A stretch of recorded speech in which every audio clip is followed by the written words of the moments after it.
Hello. Pro Slayer, Hyrule Joestar.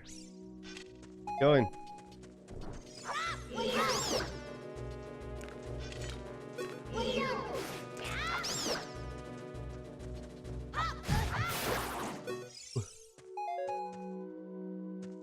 How's everyone doing?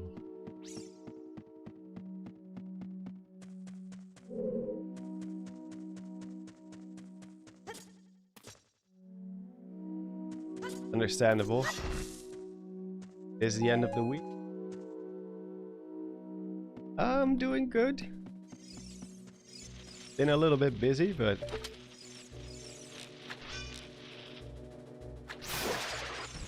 I thought I would just play Ocarina of Time since that's my comfort.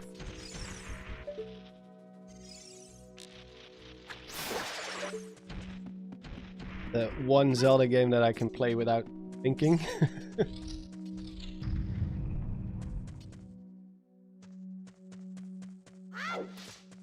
Oh, I already did this part.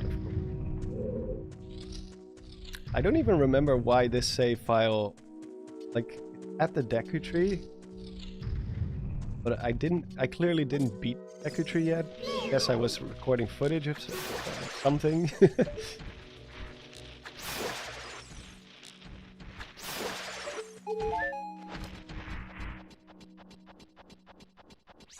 Favorite game in terms of the lore? I would say probably Skyward Sword, since Skyward Sword is like the Zelda game that like brought it all together, explained where all the evil came from, why there's different versions of Link and Zelda and all that stuff.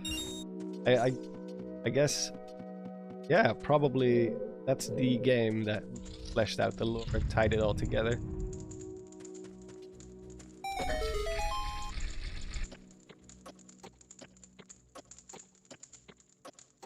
Mio says, so hilariously enough, I keep posting major mask hours. Tuesday is my birthday. Well, if I don't see or talk to you again, happy birthday in advance.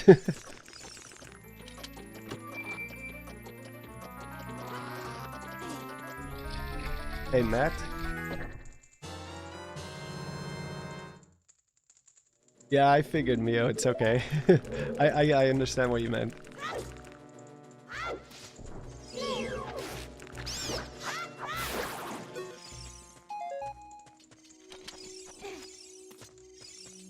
Yeah, happy early birthday.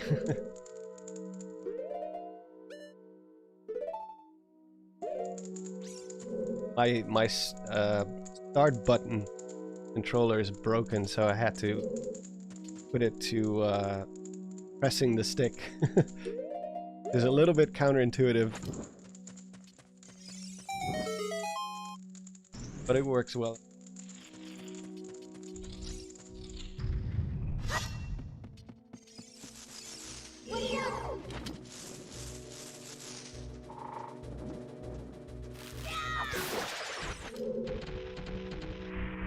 Power of a Deku stick. Oh, this is already open.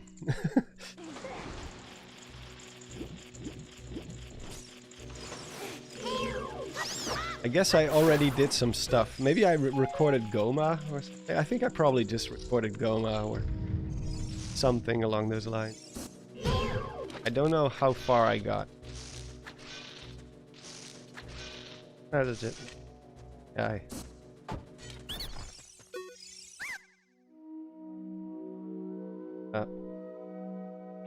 I already beat. Not sure.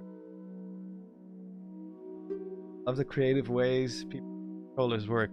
Yeah, this is like a cheap ass control. I need to buy a proper one. I had an Xbox controller for my but at at some point one of the buttons got stuck, one of the crucial ones, and I haven't been able to fix it. And now I'm just using USB controller I got from like I don't even know where I got it from.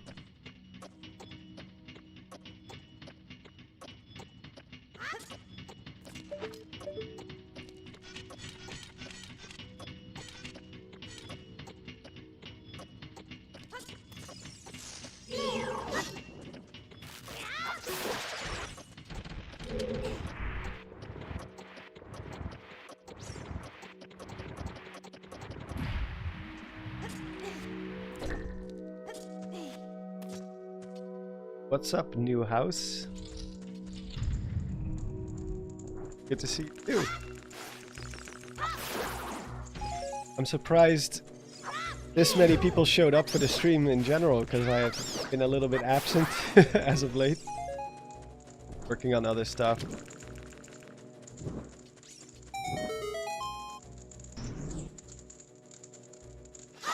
How the heck are you supposed to N64 controller? Well, you have to have 3 arms. The N64 controller experiment. Kind of like it though. Back when they were still doing weird stuff. Hardware.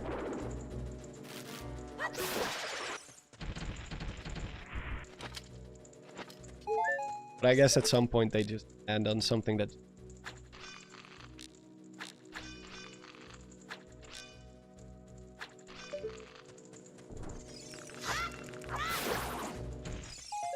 Controllers really haven't that much in the last few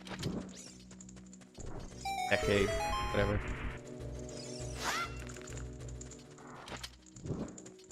A real Zelda dungeon. Yeah, indeed. Hopefully we'll be getting those back at some point. I mean, if Echoes of Wisdom is anything to get by, I think they're probably gonna return to classic dungeon. Zeldas. Because Echoes of Wisdom had some pretty solid dungeons.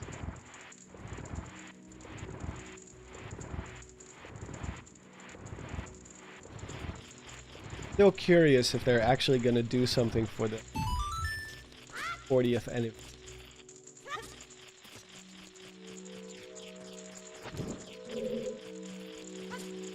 I didn't burn this, so I guess I never. I guess I just tried to record something very specific by this guy.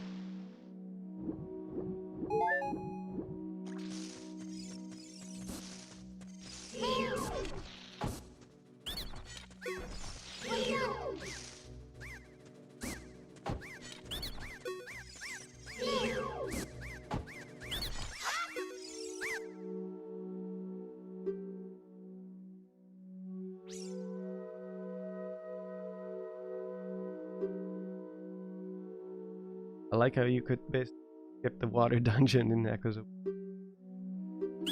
Yeah, it's a bit of a weird mix between the old... Ooh. I don't think I skipped most of it. I did play it like...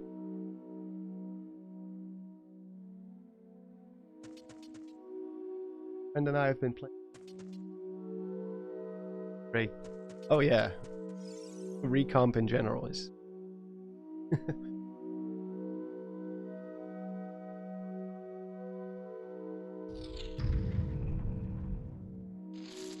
I honestly never got the hate. Forest Temple. Well, the Water Temple did have its issues on the original.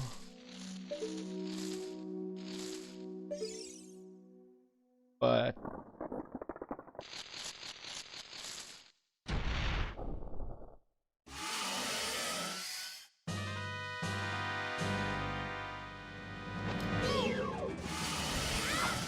Oh, wait, I have to...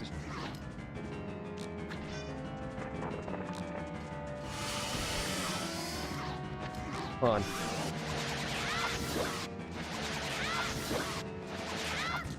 Oh, no. Broke my stick. Do I have infinite sticks on or something? Still have 6 Deku sticks.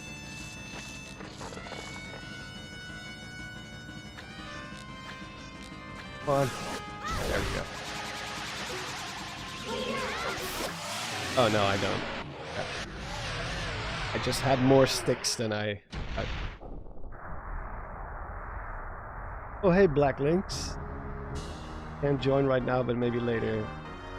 I'm not gonna be streaming for super long, but maybe I'll still be here. Not always gonna be next time.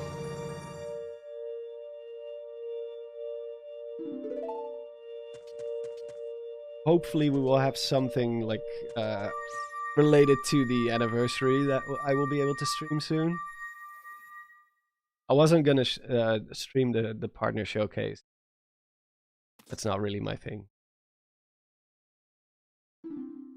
Oh, thank you so much, Newhouse. Good timing to become a member, actually. For my, I'm currently working on the Q&A video, and it also has a little announcement at the end for members and Patreons, since I haven't been able to do much for Patreons and members as of late. I wanted to do something special, which you'll be soon.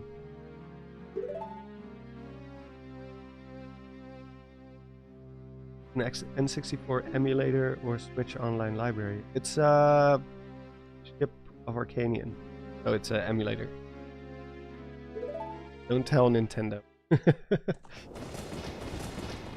It's just easier for me because currently I do not have a 4K. I have a 4K screen, but I don't have a 4K capture card, which is really a pain in the ass right now.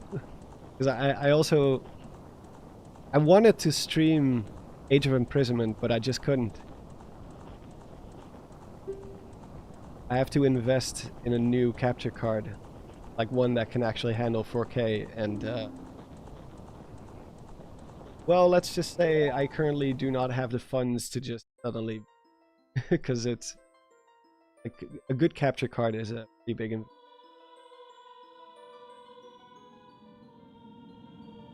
For it to become a member during the streams. Thank you so much, Mio. Thanks a lot. Appreciate it. I enjoy your content most of all because you're a dungeon guy like myself. Hope we get an Oracle of Ages remake. I actually played Oracle of Ages on Switch 2 a few days ago. I was sick, I was laying in bed, but I couldn't sleep, so I just started playing Oracle of Ages.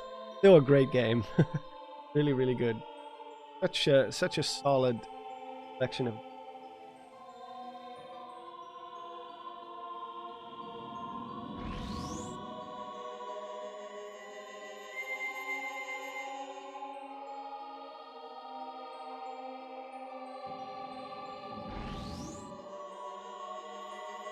But yeah, a remake of Oracle of Ages and Seasons would be pretty good, I guess. I can still enjoy them even with the primitive graphics though.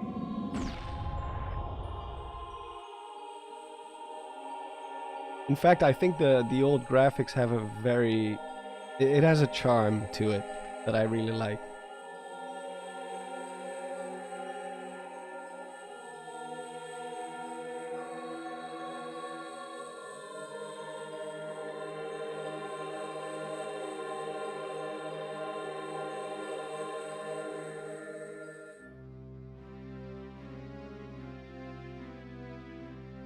Although I do have to say I did like the Awakening remake, obviously.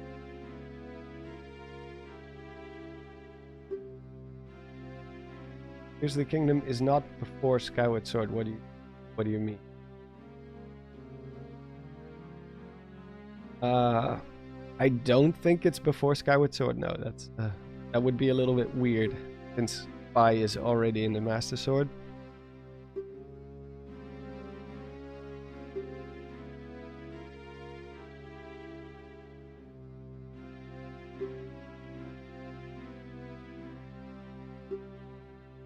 But it's difficult to place the two latest titles in general, or 4 latest titles if you also count the Hyrule Warriors titles. It's just very confusing. I'm almost inclined to believe that it's just a completely different time in general. But then there's also all the references to the older games, so who the heck knows at this point? I've kind of given up on it. Maybe I'll try to piece it together someday, but right now I'm like, you know what? Even if it's like a separate timeline, I'm that too.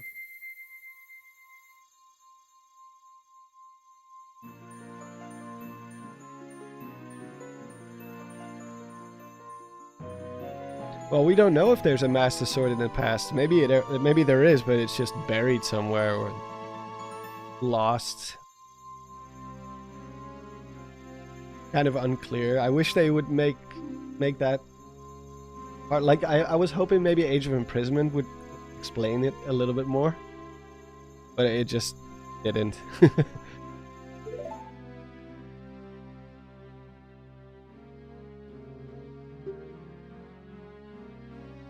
I removed the black bars, but now you can see the where the geometry of the level ends at the bottom. It's kind of funny.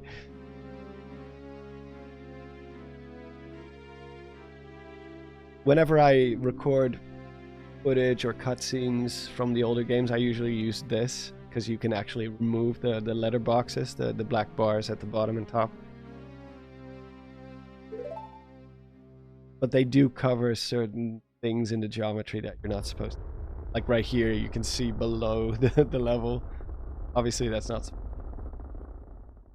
But it is what it is.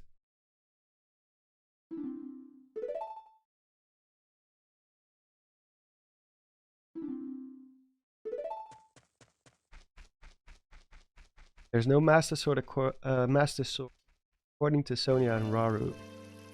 But they also couldn't access the Lost Woods. Yeah. Or like I said, it could be buried somewhere, who knows. It's not the first time that the Master Sword has been lost. It was lost at the end of the Wind Waker. It's lost in most of the Downfall timeline. Like, Link doesn't have the Master Sword after Link Between Worlds, I believe. Because in the original Zelda and Zelda 2, there's no Master Sword. Obviously also because it didn't exist yet, but that's the real life explanation. That's boring.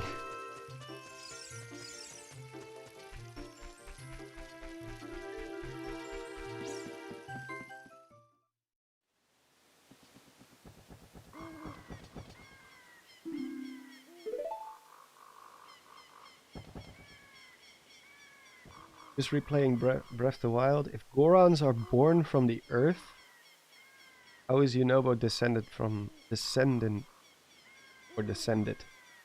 root? But is it confirmed that Gorons are born from the earth? I don't remember that being like a fact.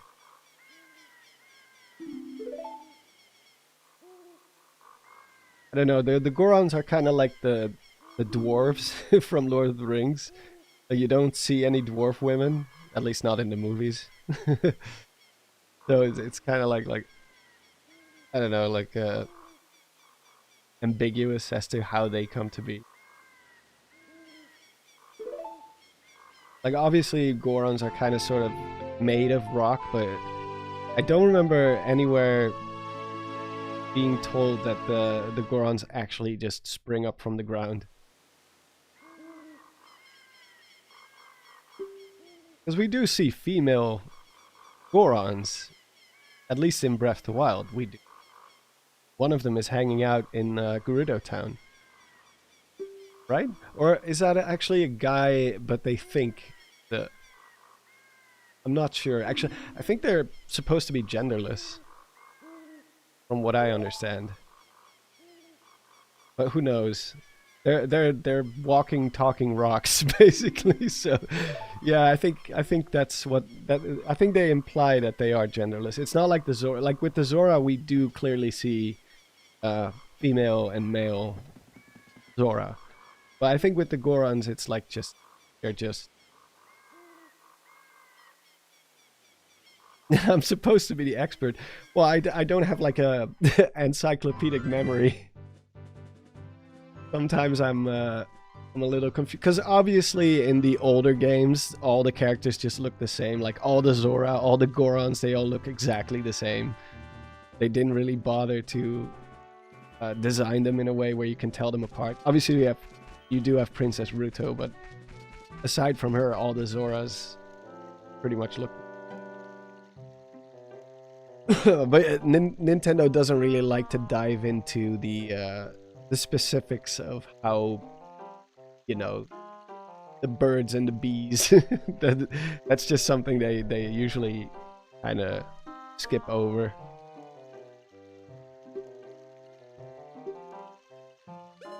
You get all that? Not at all.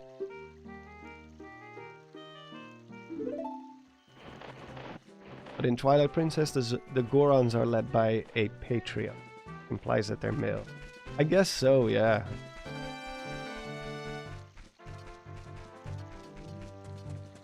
I guess so. That's not supposed. Weird graphical.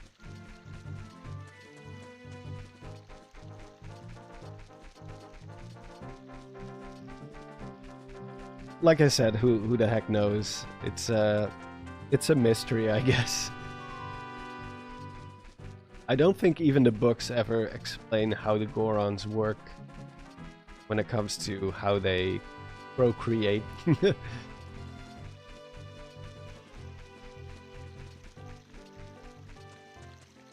Quest was called Gazing Gorons into Your Kingdom. That's how they are born. Really?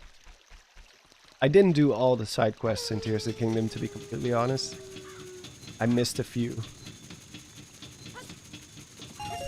Oh no! Oh, shame. Wait. Sun to come up.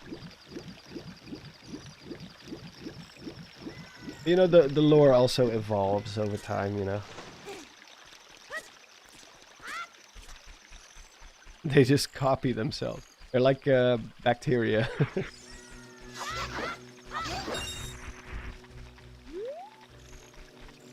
I like how when you swipe them horizontally, their heads fall off, but if you swipe them vertically, it doesn't. It's like a little attention to detail.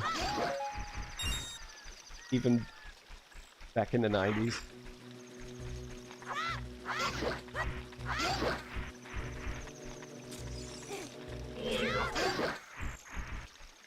But yeah, I would say the Gorons have always been the most ambiguous when it comes to where they are from, how their society works. With the Zora, it's a little bit more straightforward. Same with the Gerudo. In fact, with the Gerudo, we definitely know how it happens.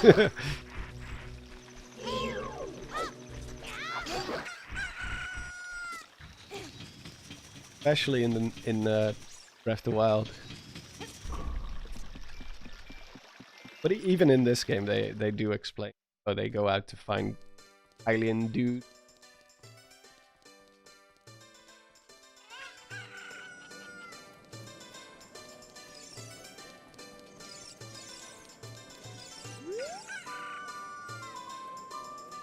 Now we just wait.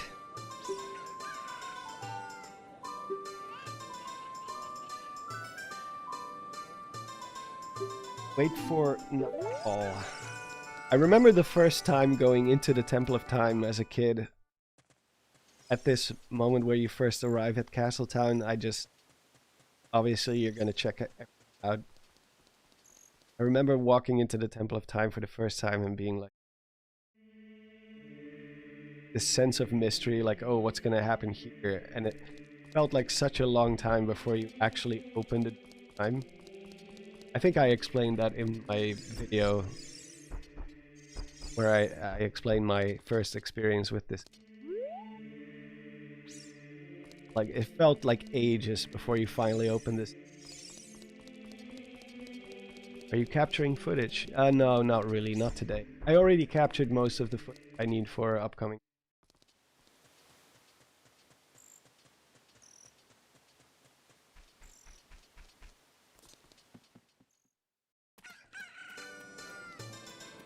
Really think about it, Gerudo genetics don't make much sense.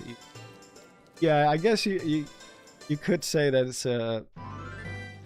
like over time their genes would water down. They're always their only option to have kids with aliens. Although in Breath of the Wild they do kind of show that because they suddenly have pointy ears and not all of them have red eyes. Their hair, I guess the only thing that does stay consistent is their hair color and their size because they're freaking tall. Like they're so much taller than most men, most Hylians. Freaking huge.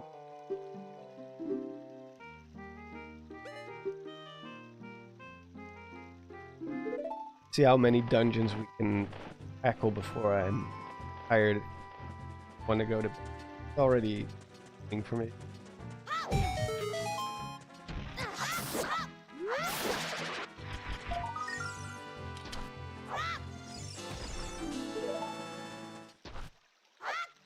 See if I can bribe this guy. I remember you can bribe him, but I don't know how many rupees I have because I turned off the parts of the HUD. Probably heard about her. Oh, go home, get out of here. Never grant an audience to the likes of you. Damn. I remember being able to bribe this guy, but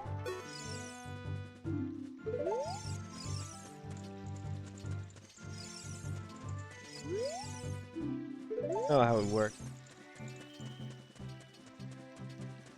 Even in the world of Zelda, corruption is a thing. Oh, thank you, Newhouse.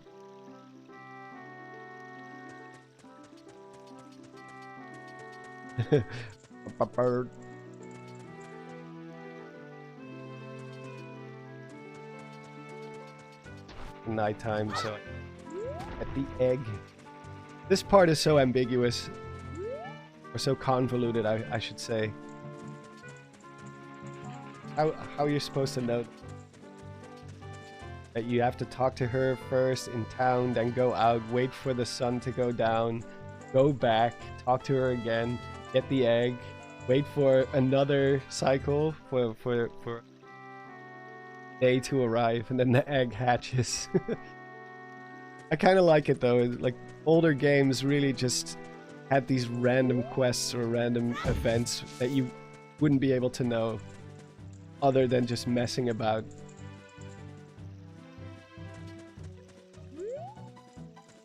Relationship between the owl and Cass? Nah, I don't think so. Because the owl is confirmed to be Raru. Not like goat Raru, but Ocarina of Time, old man Raru. Which makes you wonder what the heck he's doing in Majora's Mask.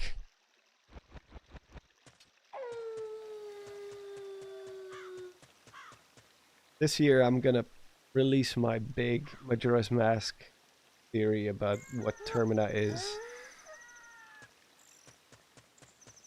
I've been holding off way too long. Such a big project.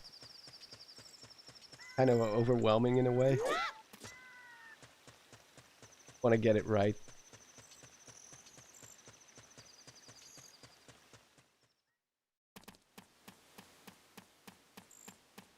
Are we still talking about Gerudo genetics?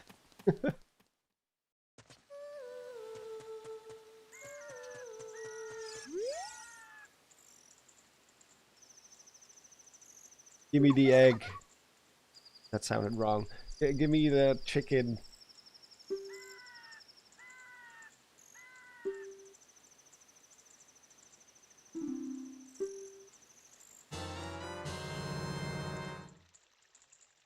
many people do you know that are just walking around with an egg in their pocket, waiting to someone? I mean, I have 4 chickens. I know how brittle eggs are.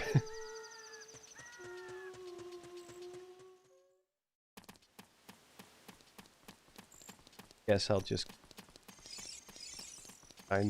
Oh wait, I can't. the door's locked. Termina is just Termina. No, there's more behind it than that.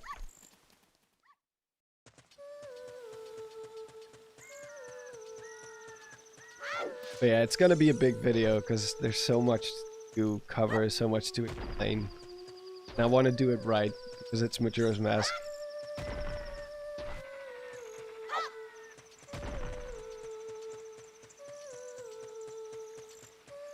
Oh wait, I can already go to Alan, of course. By the time I get to him, the egg will hatch.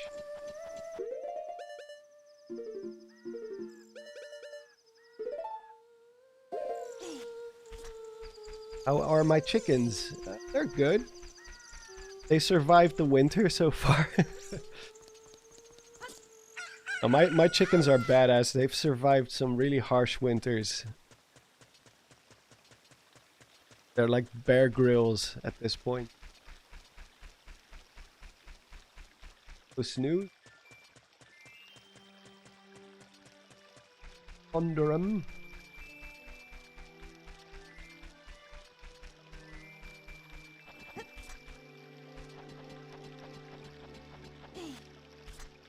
Alan's just straight up, can I offer you an time? Yeah.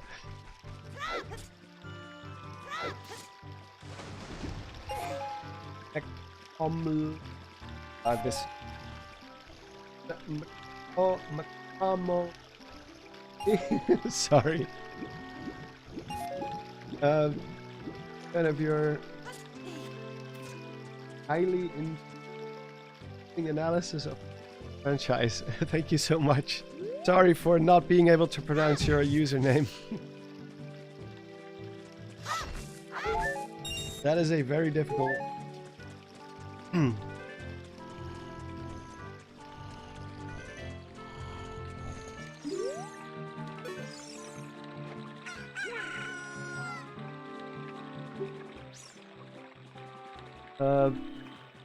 Goron says, I'm glad you still have them. I remember my old neighbors were really into the chicken craze. Like a year or two later, they all sold them off. They're a sentient being. Yeah, true. Mine are close to 4.5 years old now. I think they can reach 8 years old if you treat them well. Domesticated chickens, that is. So they're only about halfway now.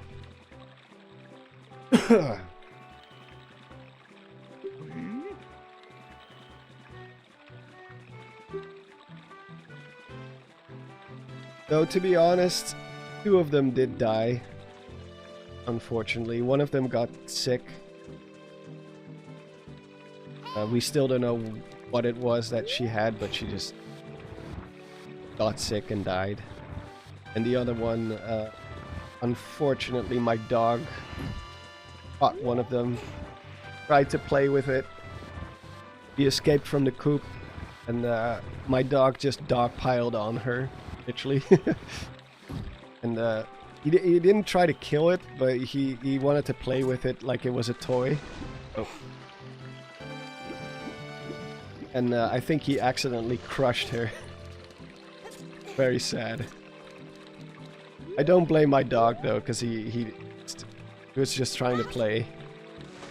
Oh wait, I have another box. What am I doing? This is what happens when I'm autopiloting.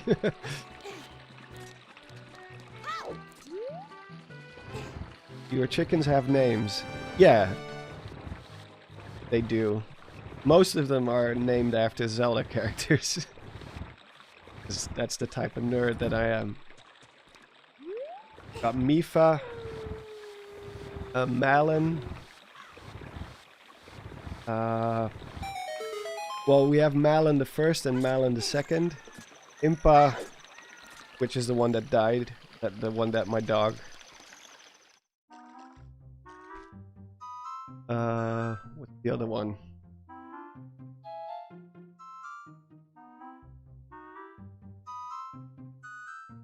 Why am I blanking on the name of my own all of a sudden?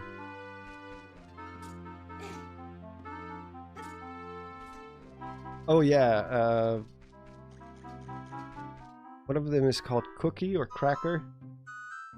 That's half of the chicken names came from my my fiance. The other half is me.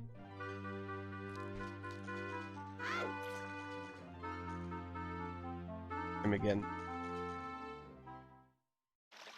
Dog really sent her straight to the Chamber of Sages. Yeah.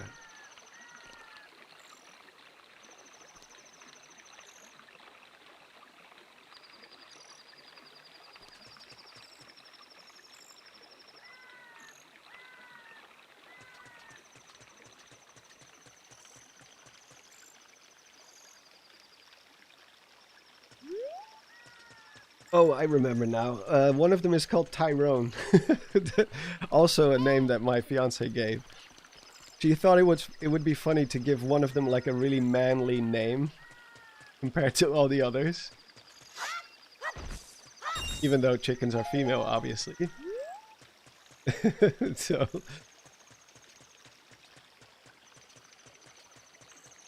but Tyrone is kind of like the leader in a way. Also by far the biggest one, because we have two small ones.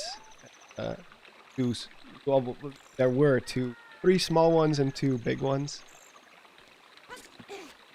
And Tyrone is one of the bigger ones. Probably the biggest one.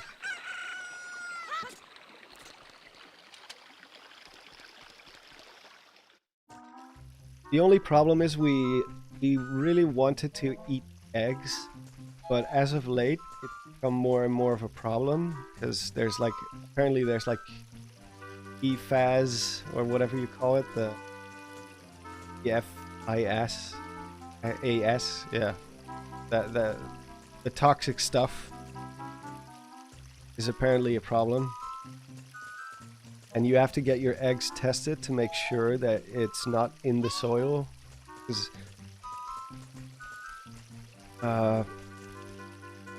it's the same stuff that's inside some cooking equipment, like pans and stuff. And apparently there's a lot of it in the soil, but it's not like universal. It's like it's either in the soil or not. But in order to know, you have to get your eggs tested, but that's like $300. No, it doesn't affect the chickens themselves, no. No, luckily not. But it can affect your health. The eggs. Apparently the worms inside the soil will absorb that stuff, that chemical. Maybe someday we'll get the eggs tested, but right now we're like, you know, we're good. Because they don't lay eggs in the winter anyway. But it's a shame. It's a shame that you have to, that they've been poisoning the ground to a degree where you cannot even you have chickens. I don't want to take the risk.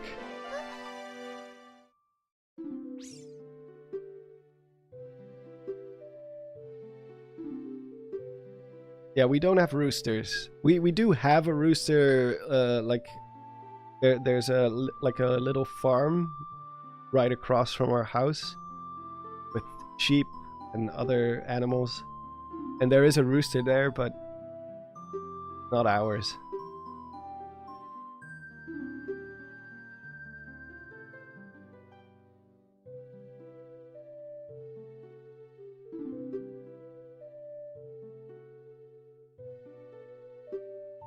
I do. Soon.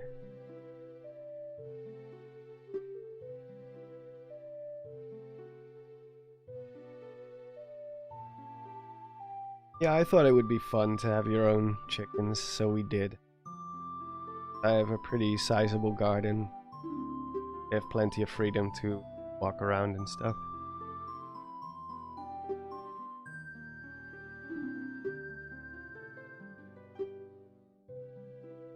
They're not very smart, though. they're, they're like little dinosaurs, basically.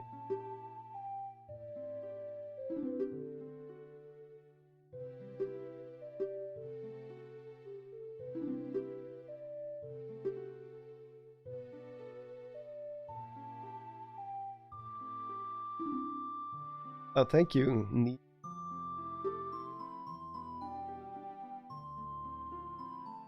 I missed a question from Michael. Would you play a spin-off where you play as Groose and help Skyloftians settle on the surface? I mean, obviously, get to play as Groose.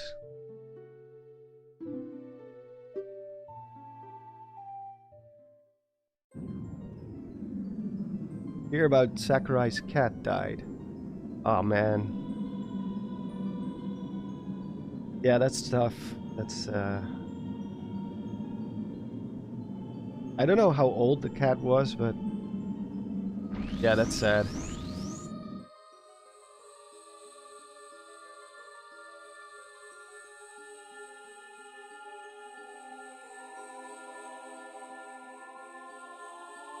If you're an animal person, then you'll know losing an animal is pretty much just as sad as losing a family member or a friend or something like that.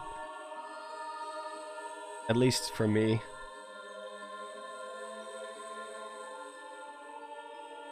Especially now that I have a dog. It's like a little human in so many ways. Especially now that I've, you know, been walking around with the dog, meeting other people's dogs. They all have their own personality. They all have their own little quirks. It's so funny.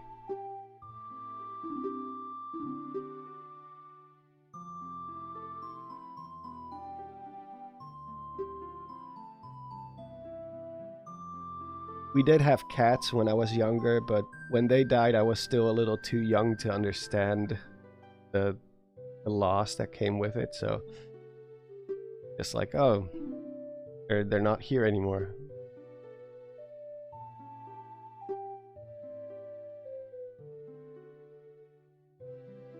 Also, my parents kind of hid it from me. They were like, yeah, he went to heaven. And I never actually saw the body or anything like that. They just, I think our first cat, they found it downstairs, just in the eternal sleep. But they already got rid of the remains before I was able to. For me, it was just, oh, the cat is no longer here.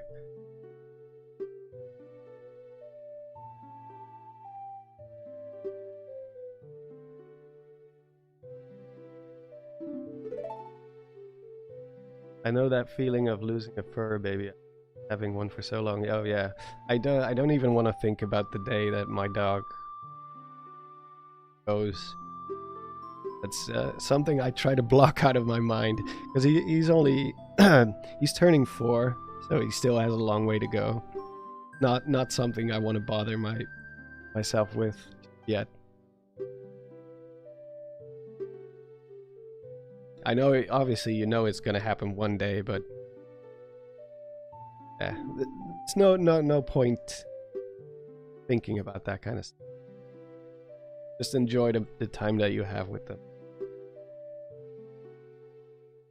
But I do have to say, if I was a scientist, my first priority was to find a way to make dogs and cats live like up to 80 years old, same age as us, or at least like 50 or something, you know, something manageable.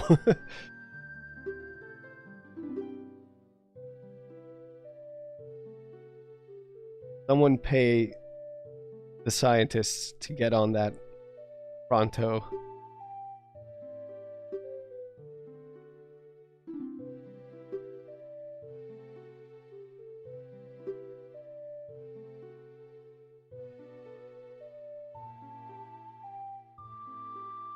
Ganondorf took over Hyrule because he never owned a pet growing up. Hashtag true Zelda facts. Yeah, I don't think he ever had a pet in any of the games, did he? Wait, no, he had a pet bird in Wind Waker. A giant bird. A bird the size of an airplane.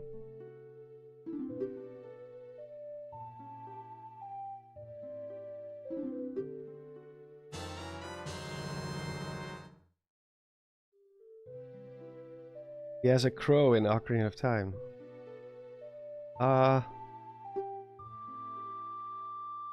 Zant or yeah, I guess you could view them as pets in a way. But no, in the Wind Waker he has a bird, a pet bird. So I think that one counts.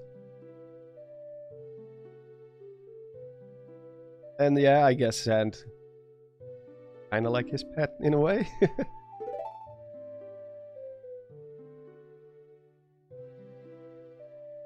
Always delightful to revive this.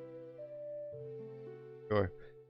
I will be playing Ocarina of Time even when I'm like 8 years old, if I can get that far. I'm still alive by then. I will still be playing that game. Never gets old. I do have to say I've been a little bit confused by the rumors about a remake of this game. So many channels are just like peddling this idea that they're gonna make a remake of Ocarina of Time. And I just don't get it. Like, where did this come from? Like, first of all, they already remade it for the 3DS. But also just the whole idea, like, when has a big Zelda rumor ever been true? Like Nintendo is one of the best when it comes to keeping secrets. Nobody saw Age of Imprisonment coming, at least not like in a confirmed. Maybe some people predicted it, like, oh, that would be cool, but nobody knew it was coming. Same with Age of Calamity, same with what was like Tears of the Kingdom. Like, so many predictions, nobody knew for sure. It's just wishful thinking at this point, but people kind of present it like it's like it's an inevitable fact that it's gonna happen.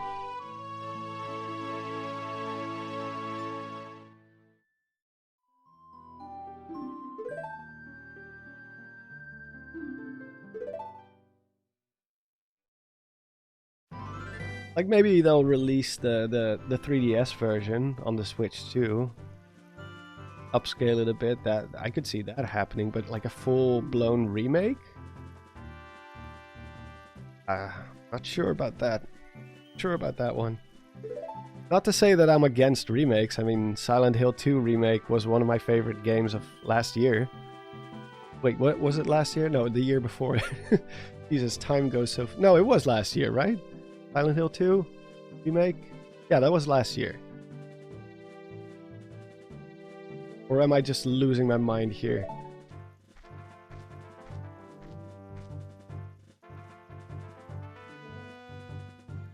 No, it was the year before.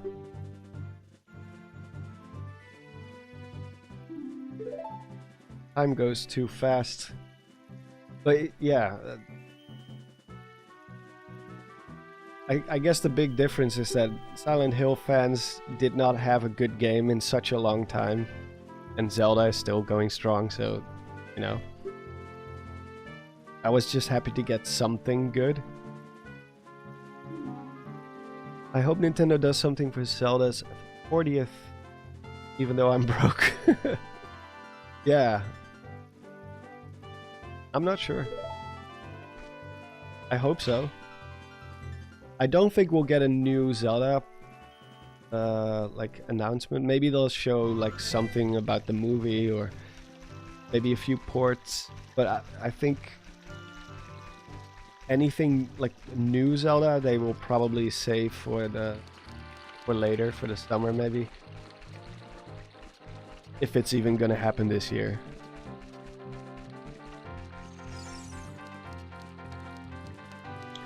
Crazy how much we got for the 25th. Well, the 25th is also kind of like it's a special time. Like when people celebrate their anniversary, the anniversary of their wedding, usually you do like 12 and a half, 25, 50. So 40 is not necessarily like an important number, but it is still a pretty big. But I don't recall them doing anything all that special for the 30th anniversary here.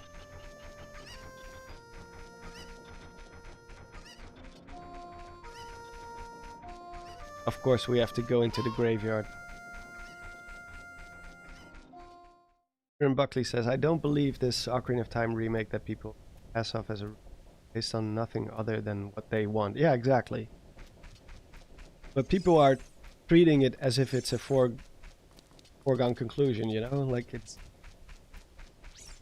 pretty much guaranteed. But I don't see it. I really don't see how.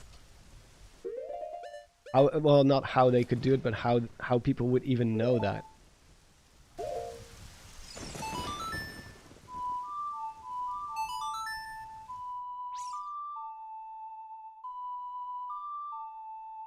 Didn't they do Breath of the Wild for anniversary? Sure. I hope the next Zelda game have more linear progression, a similar sized world as the new games.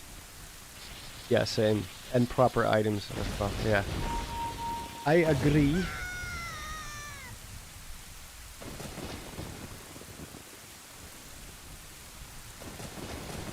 Time to revisit a childhood trauma.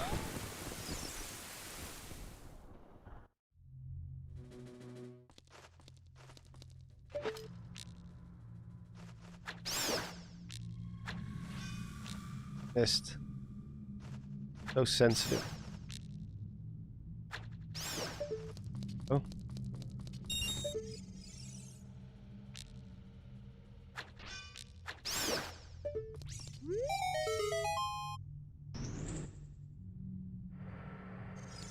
Don't get me wrong, the Wild series graphics are great. My eyes struggle with so much detail. Less detail. I think Zelda would benefit from maybe semi-realistic graphics.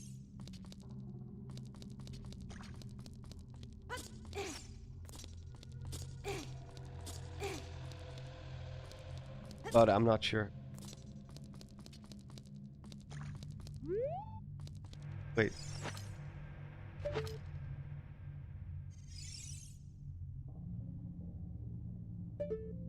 I can open.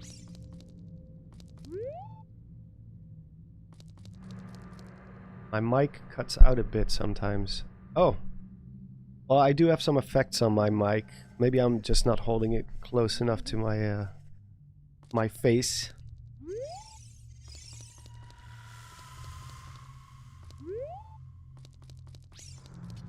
I don't think I can actually go in here right now.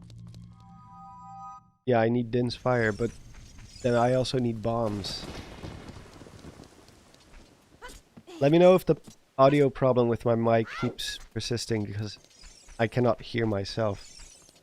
But I do have like a gate, I think it's called, on my microphone, where if it drops below a certain volume, it will just cut away. So just so it doesn't pick up background noise, stuff like that. I'm a horrible streamer when it comes to the technical stuff. Because I don't really stream all that often. Too lazy to dive into the specifics. Just need to press open in front of that door. Oh, really? Oh, I thought it was blocked. Actually, let's quickly just... I know I said we're gonna tackle as many dungeons as possible, but I don't think we're gonna get that far because I cannot... for some reason I thought there were bars on that door, but that's what you get for talking and playing at the same time. Again, horrible streamer.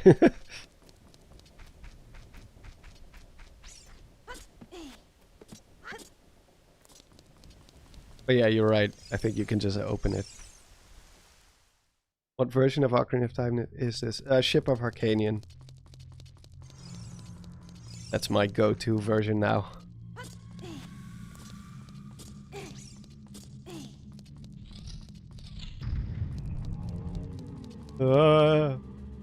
Childhood trauma.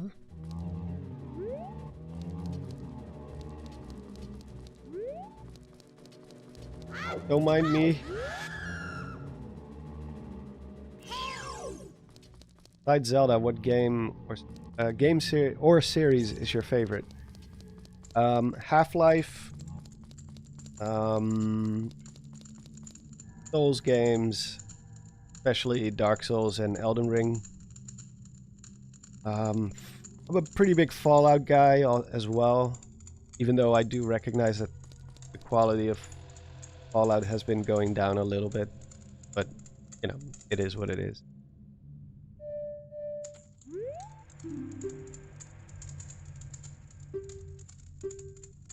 What else? What else?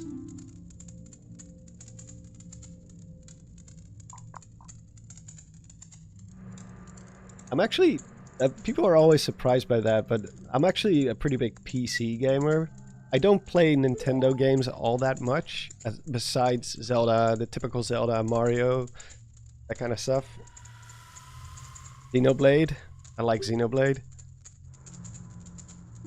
But many of my favorite series are PC, or at least they originate on PC.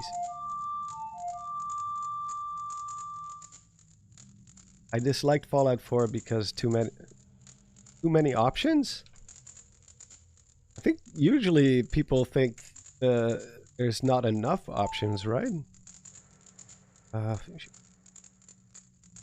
Tap my buttons down. Yeah. Oh, nope. Sorry, I'm literally using the D-pad, the shoulder buttons, and the normal buttons all at the same time.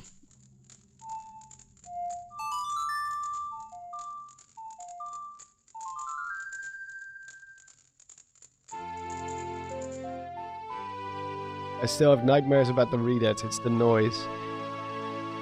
Yeah. The ones from the Wind Waker are probably the worst when it comes to the noise they make. Like, that is straight up nightmare. But yeah, I thought people didn't like Fallout 4 because they took away so many of the options when it came to, you know, the dialogue and stuff. You used to be able to choose from like so many different options. But in Fallout 4, they kind of reduced it to a more like Mass Effect type of where you can only choose between like 3 or 4 different options, most of which lead to the same outcome. But I don't know. I haven't played Fallout 60 or 76 because I don't want to play multiplayer.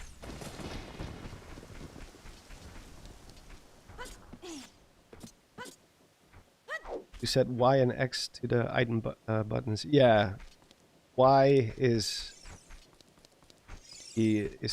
right. No, C left. X is C right. One of the bumpers, I set it to, so the slingshot, I set it to one of the shoulder buttons because it's like, you know, shooting. So that makes sense. And I think up is up on the D-pad. See, up. I still like Fallout 4, but I don't know. I do like the series though. Oh, am I supposed to? Oh yeah, of course.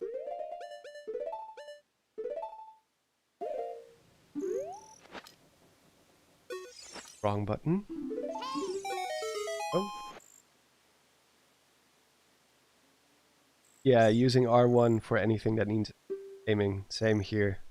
Just makes sense to do it that way.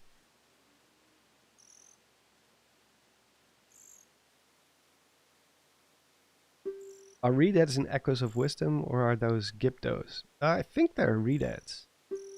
They don't have the bandages. Maybe they do call them Gibdos? Not sure. I haven't checked, but they're clearly inspired by the design of the Redettes from this game. They have the exact same mask and all that stuff. Yeah. Oh yeah, I do. Probably good idea if I do get the sheet quick. If I have the money, I cannot see how many rupees I have because I turned off the whole bottom part of the HUD. I guess we'll see.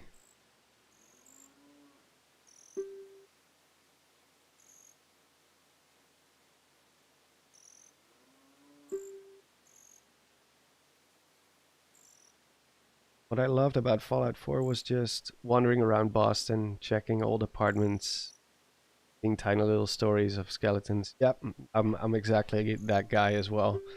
I usually skip over most of the quests, and I just like to explore at my own volition.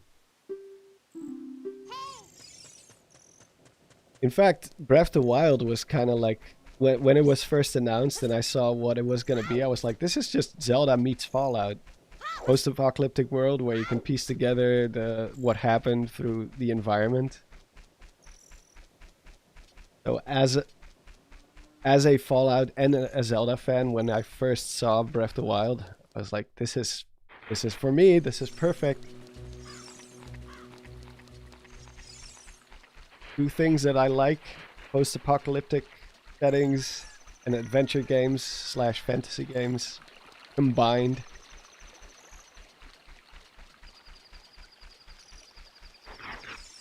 I haven't really checked out Fable. The only Fable game I've ever played was Fable 4? Or was it 2? I'm not sure. It's been a long time. I think it may have been 2, because it's a long time ago that I played a Fable game.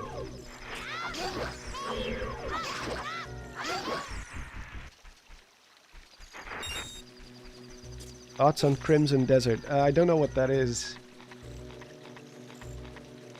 2D Zelda titles are better. Well, I think they complement each other, the 3D games and the 2D games.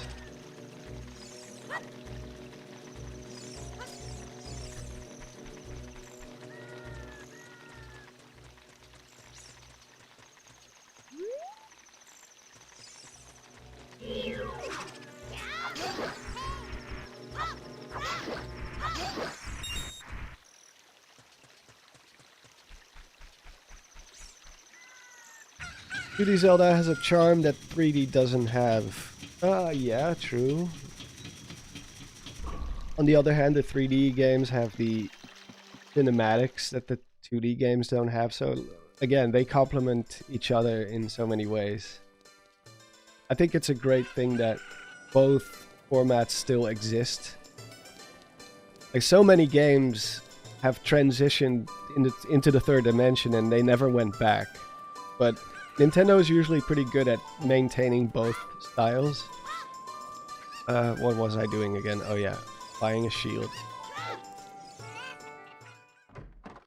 Like, we still get 2D Metroids and 3D Metroids. We still get 2D Mario and 3D Mario.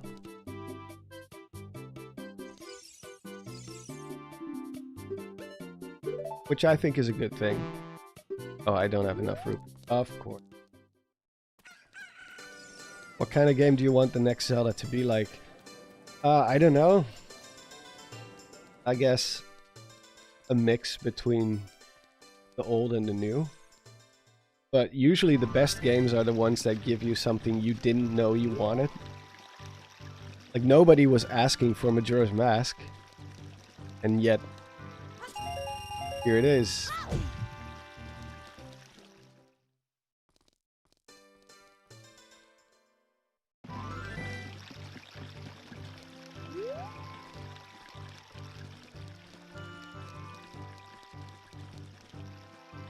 It's difficult to please everyone in general.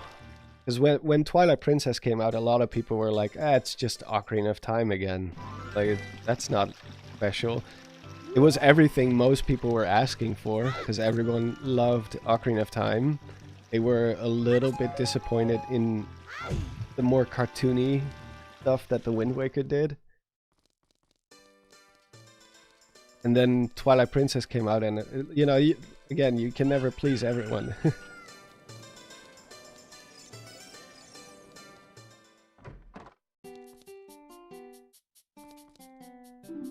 Usually most Zelda games get better the more they age, which is a weird thing to think about, but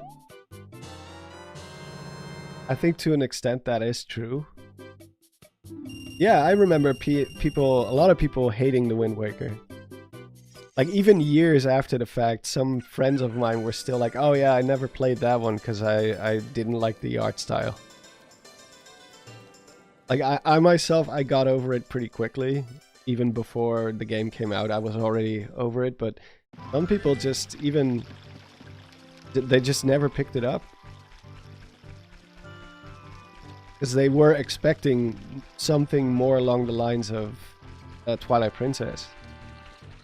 And when that came out, people were like, it's too formulaic, it's too much just the same thing that they've been doing since Ocarina of Time.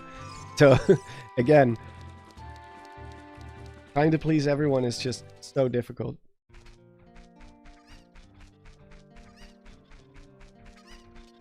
You never knew about the rupees above the gate? Oh man, it's the best way to farm rupees if you want to buy something from the market.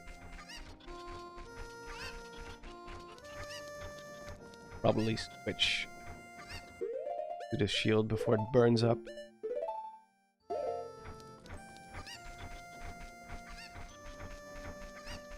Yeah, I also love Wind Waker in so many ways. But I do remember seeing the graphics for the very first time and being like, wait, that's not like Ocarina of Time at all.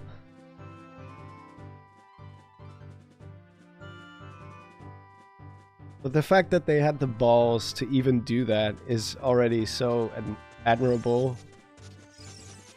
They could have just done another Ocarina of Time. Same with when they were developing Majora's Mask. Like, it's so much easier to just do more of the same than it is to just take a wild new turn with something.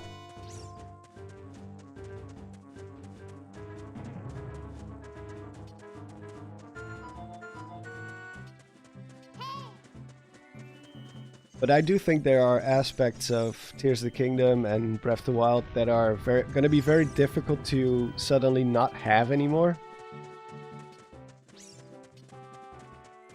So I do hope there will be some things from those games that survive into the next game as well. I don't just want to see them go back all the way to this again. Because if you want this, you can just play this, or Twilight Princess. Oh god, I forgot you have to go back to Kokiri Forest. Don't think you can actually open this. Oh, you can light the torches, I think, and light one of them. I think that's a possibility.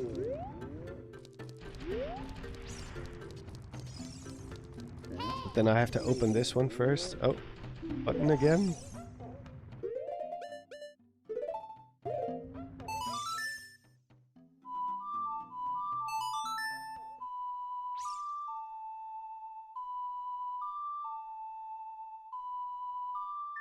I have no idea, Rick. I'm not even gonna try to predict what Nintendo will do next.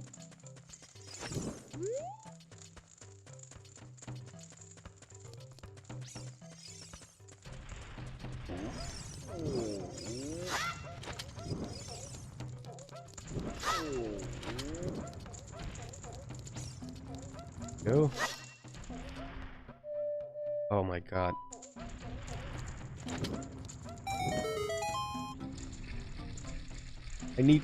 I just need to buy the classic controller. The N64 classic controller.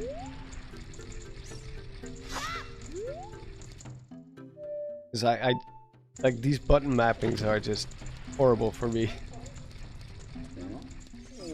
It's different for every game as well, so I never get to... I can never get adjusted to it.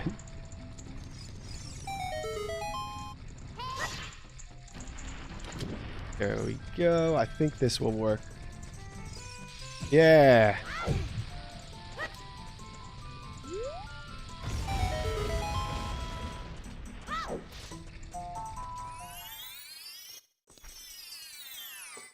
No Ship of Arcanian mod for better controls and camera movement. There is for Majora's Mask. I think there is for this game as well, but it's just I'm using a really crappy controller, like $10 controller that I bought once, and it just doesn't have enough buttons.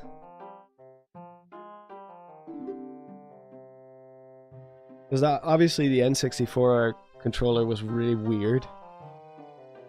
I don't think any modern controller can really... You always end up having to make like weird choices when it comes to your button mapping.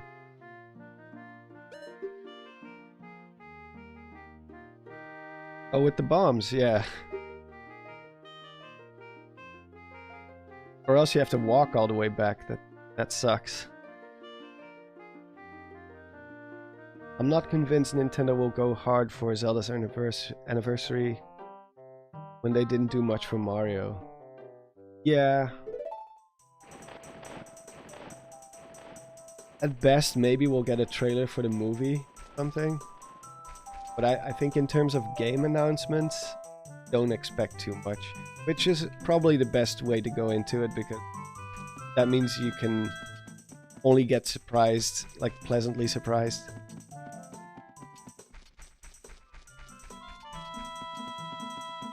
My favorite temple. Like in this game or all Zelda games?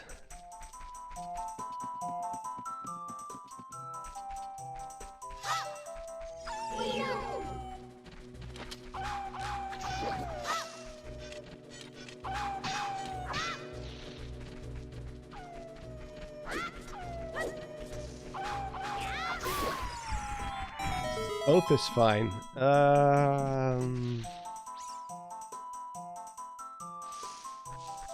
I want to say the Forest Temple, probably.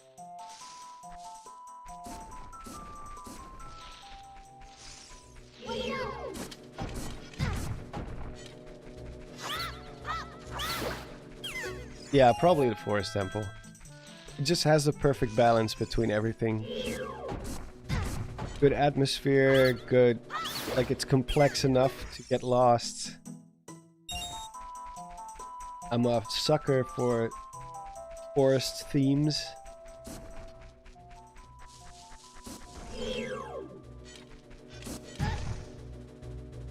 The music is just awesome.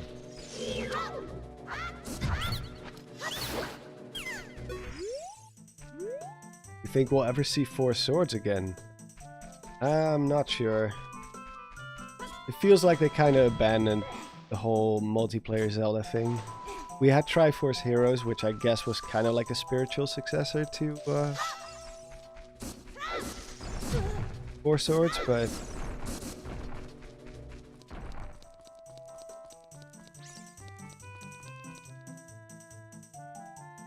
Vicarious, hello!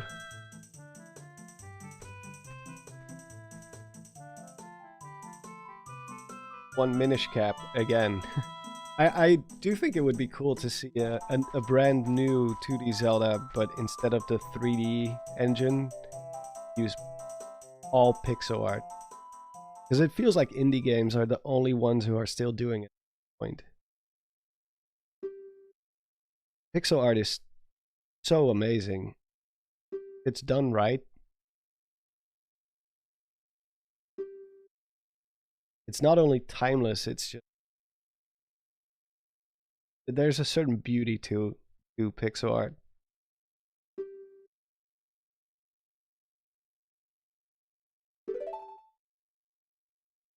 Oh, time to fumble my ocarina again with my weird button mapping. Its shoulder button.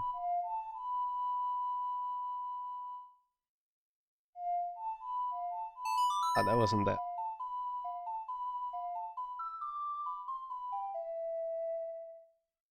Crazy how many companies abandon pixel. Yeah, it's similar to 2D animation. How many studios are still doing 2D animation? Even though it's still like I can still watch The Lion King today or Aladdin, and it still looks amazing. It's so weird how they just suddenly decided that 2D is out of fashion and everything just became 3D. Like Pixar started it, and now nobody's doing 2D animations anymore, except Japan. Japan is one of the few that still does it.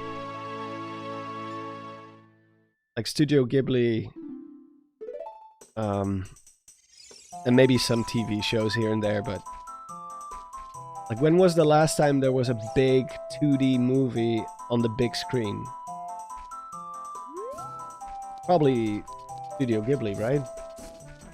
The last one that they made, the boy and something heron. I forgot the name.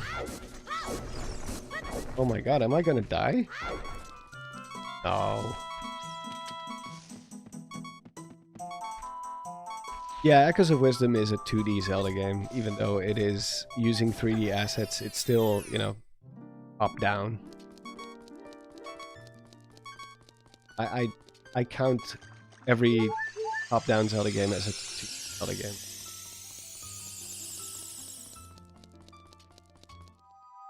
Yeah, Link Between Worlds, I would say, is a 2D Zelda. On a technical level.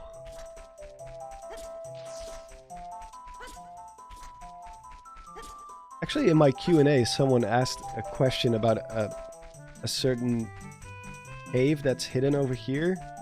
I guess I should probably capture footage of that at some point, but I don't have bombs right now. Yeah, The Boy and the Heron. Yeah. That one was in theaters, right? Or am I crazy? But just the fact that it's become so rare is... It's just upsetting to me, because I love 2D animation so much. I don't mind them using more modern techniques to achieve the look of a 2D animation. That is more than understandable, you know. Like even when 2D animations reached its peak, they were no longer drawing them on paper. They were already doing it like digitally or scanning it in, and so I don't care how they achieve it. I just really love 2D animation. It has, again, a certain charm, just like just like pixel art does. Oh no! Shut up! Ow! Why is the channel called Monster Maze? Just curious. Monster Maze is considered by many to be the first horror game ever made, called Monster Maze 3D. Technically, it's like a maze where you have to navigate, and there's a T-Rex type of monster chasing you, and it will just show up at random. Suddenly you turn a corner and there it is, and it makes this really loud, obnoxious beeping sound almost. And I'm a big horror fan. Like, horror games are probably my favorite genre. So that's why I called it Monster Maze. Plus, I also didn't want to use a Zelda-related name when I made my channel, because I was afraid, like, maybe one day I will decide to cover other games as well, and then I'm stuck with a name that's so tied to Zelda. So I didn't want it to be Triforce or Hyrule or Zelda related. I just want it to be a more neutral name that can apply to any type of content. So that was my reasoning. Time to dance! What was it again? Oh, my dog. I don't know if you can hear that. I don't think the mic can pick that up. What about Chainsaw Man, the movie?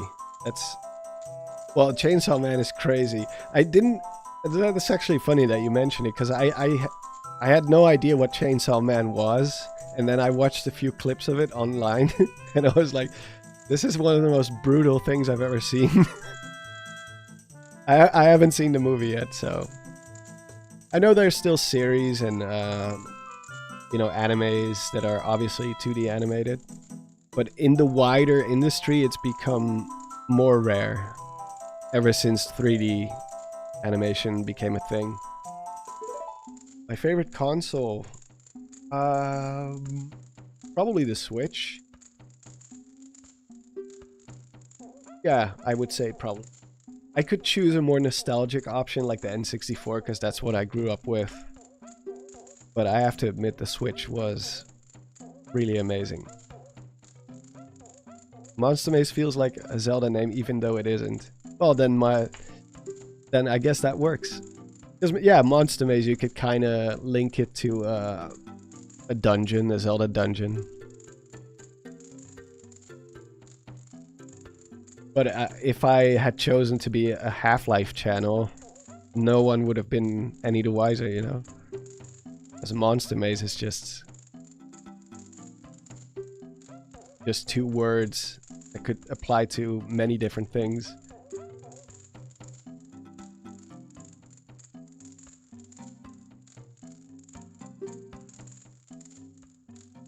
Pretty sure you can tell Ship of Arcanian to let you use the right stick for C-stick stuff. Yeah, I think so, but I'm too lazy to remap my whole controller right now. Normally I use the free cam or the, you know, just the look around camera, which right now the right stick doesn't do anything. Right, got the bracelet. I hate that there's no correct German word for dungeon, so instead we just call them labyrinths. Is that true? We do have a name in Dutch for it, kerker.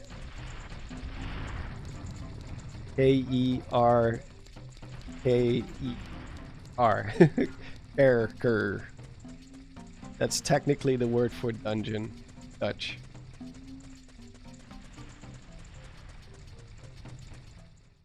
Yeah, kerker. That's the Dutch word for dungeon.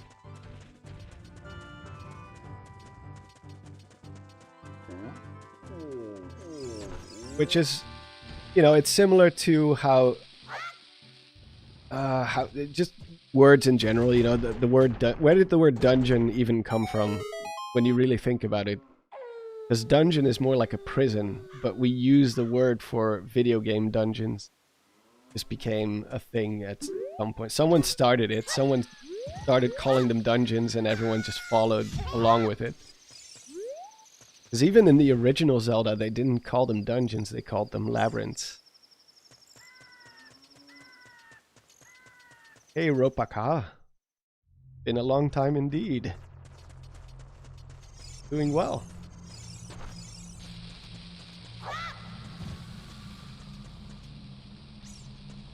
Can you backflip off the cliff? Get the heart piece. Yeah, you can. I'm not gonna go back and do it, but you can. If you angle it the other way. I angled it the opposite way just now, but... Kerker, interesting. That means something like prison in German. Well, that's what dungeon means as well. Dungeons were originally just another word for like medieval prison.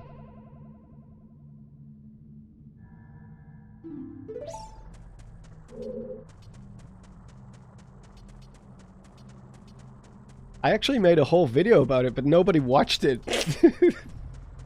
I literally have a video called The History of Video Game Dungeons. And I was so proud of that video, but nobody watched it. It's one of the videos on my channel that bombed, like, really badly. It got like, I think 20, 30k views maybe, max. I remember being so sad about that. Sometimes the YouTube algorithm just doesn't want to work with you. I know that sounds a little spoiled because obviously 20, 30k views is still quite a lot, but compared to, like, relative to my other videos, it did not perform well at all.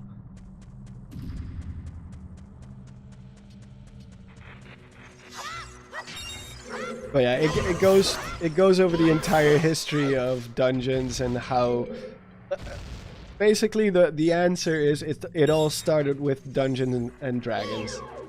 So it started with board games and then it translated to video games after that.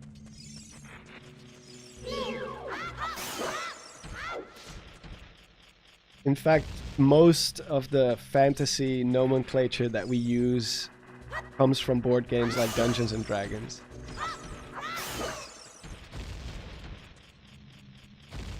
It's 25k now. Okay. It's a little dated when it comes to the way I talk. I had way more of an accent back then.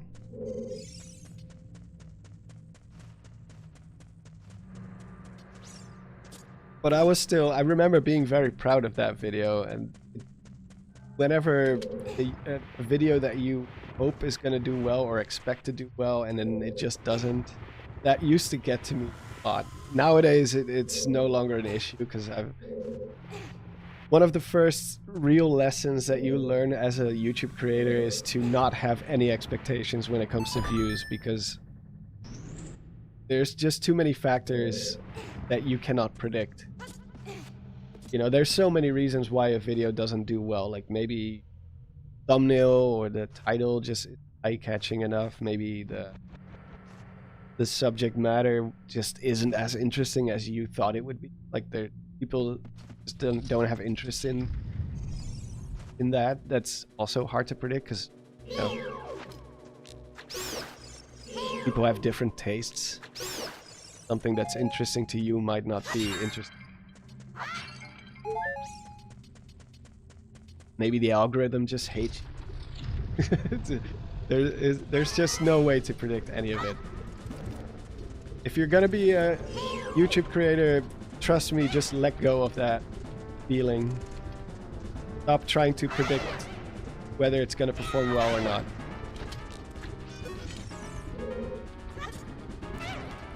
Get over here.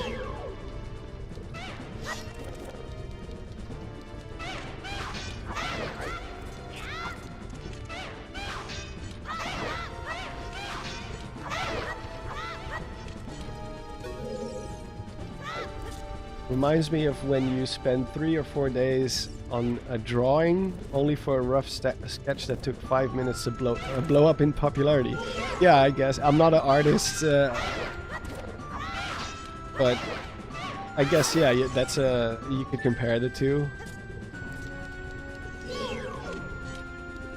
The same goes with videos. Like, there have been videos where I spend like weeks and weeks animating something and it just doesn't perform well at all. But I've also had videos that I just slap together in a few days or a few afternoons and it ends up getting hundreds of thousands of views. I'm like, how? Why does this video work? I'm sure, like I said, I'm sure there's reasons behind it, like the way the algorithm works. Part of it is also just, it always will be. Probably my least favorite thing about YouTube. Unpredictability.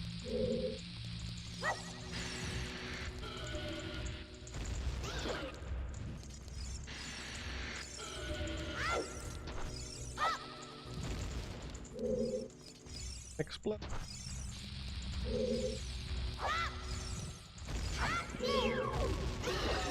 Yeah.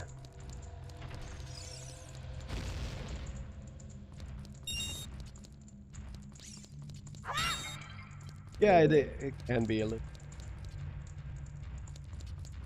You know, you get used. You learn to accept the good, the bad.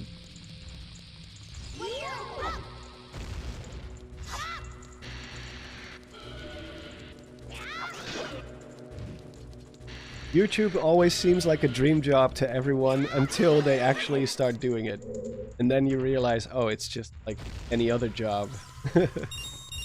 Except without the guarantees, you know? Because when you have a normal job, you are at least guaranteed to have the same amount of money at the end of the month. Whereas with YouTube, you have to hope.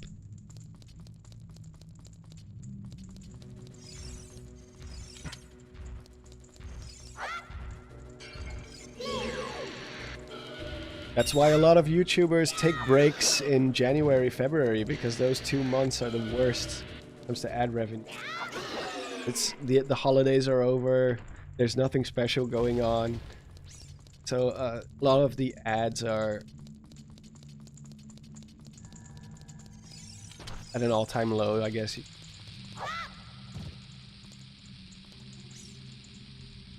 You miss my videos? Yeah, I miss my videos too. I've been a little too busy with other stuff, but I'm still working. I'm still working.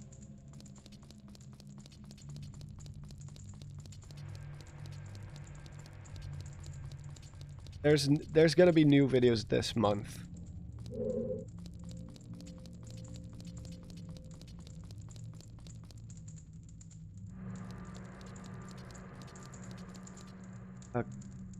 Room says, I mean,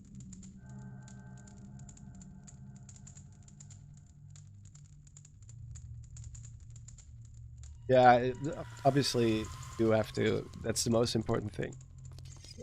You do have to actually enjoy.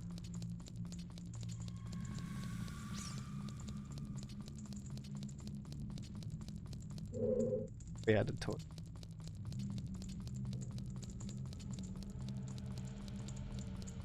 Need a new Zelda announcement on our videos. Yeah, I agree. I do feel bad sometimes because last year was the lowest amount of videos I've ever uploaded, which hard to explain. Like there's different things all coming together. It's not one thing. It's not like oh, my interest in Zelda has diminished or anything like that, but you know,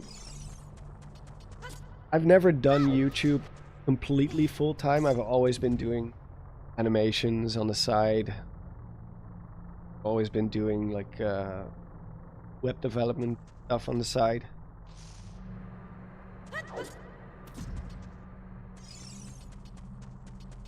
And you know, sometimes that just gets in the way, obviously. But it's more than that. It's also just inspiration. I only make videos when I feel like I have something to offer. I'm not gonna just upload videos mindlessly. that would make me very unhappy if I did that. Like I could have made 4 different videos talking about how, oh, maybe there's gonna be an Ocarina of Time remake, but man, don't want to do that.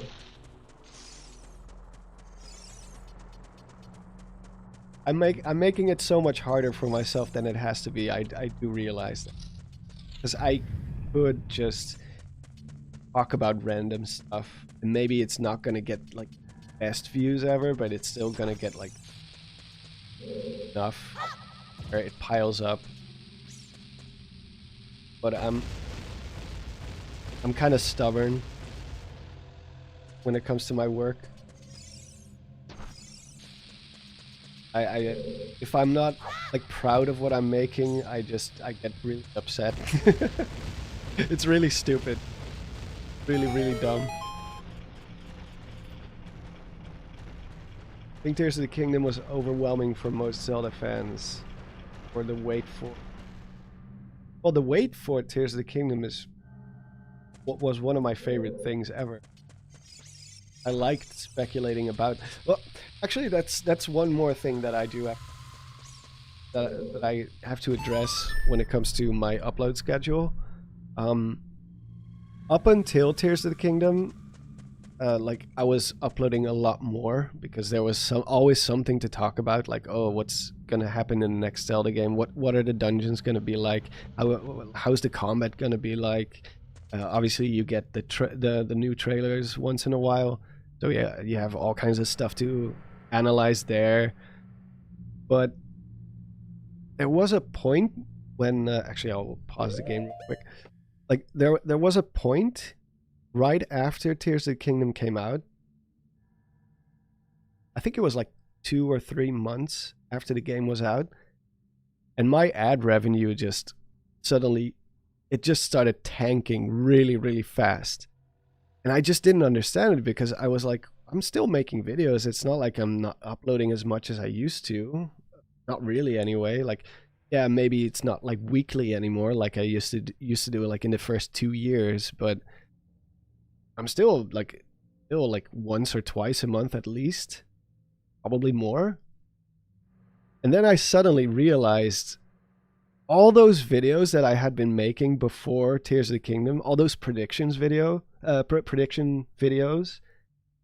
nobody's going to ever watch those again because the game is out now. Nobody wants to see me speculate about a game that we already know what it is. And that's why the revenue suddenly just tanked so quickly, because all those videos became redundant all at once. Years of videos of predicting what Tears of the Kingdom was going to be like. And that was the moment where I was like, I have to change my strategy. I have to start making more videos that are, it's called evergreen content, where it's like, even 10 years from now, people can still watch those videos and they're still going to be relevant. They're still going to be fun, which is where those videos like the Ghost of Misery Mire came from, and the video about the oldest Zelda mystery, and just all those videos that are a little bit more like, those are things that they're never going to be solved. 10 years from now, it's still going to be a mystery and people are still going to be speculating about it.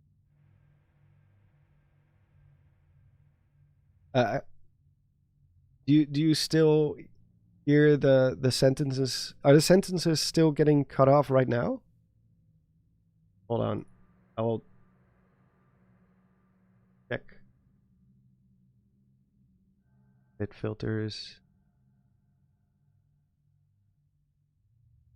So bad at this. Back time, hold time, release time. Close threshold, open threshold. Guess I have to lower the threshold, close threshold.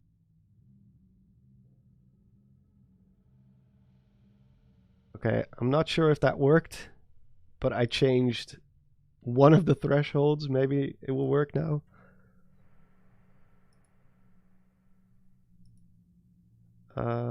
No, it's definitely on my end. I put like a noise gate on it, but I never actually bothered to fine tune it. Let's see. I think it probably should be fine now, or at least better.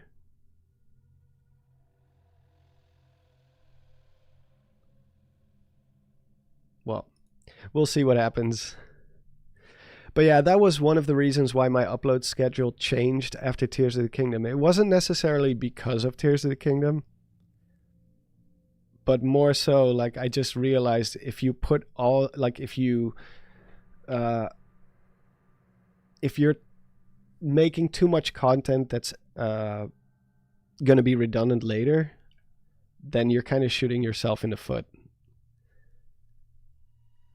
Plus, I also like older mysteries, older Zelda games, so it just made sense to just put a little bit more effort, find some really cool topics to talk about, things that are still going to be relevant in a long time.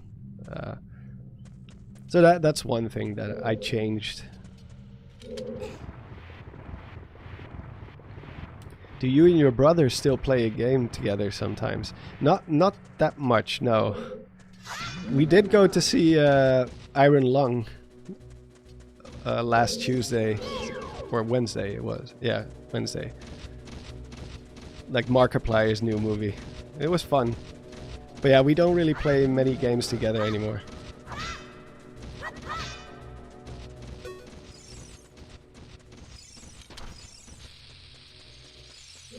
Oh. Oh, come on.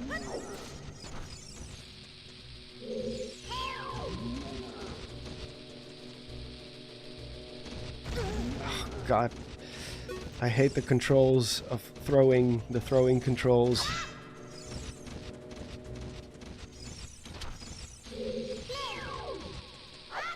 No!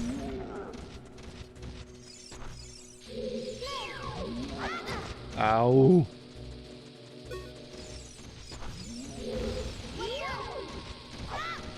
No! Alright, hater, thanks for dropping by.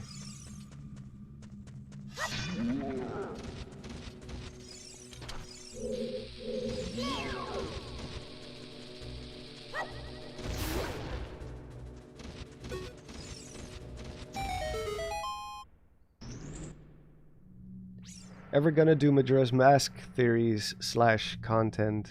Yeah, I have a pretty big one planned at some point. It will release this year, but I do. It's gonna be a pretty big commitment. So I do have to find the right time to start working on it. Oh yeah, it is an optional room. I just realized that.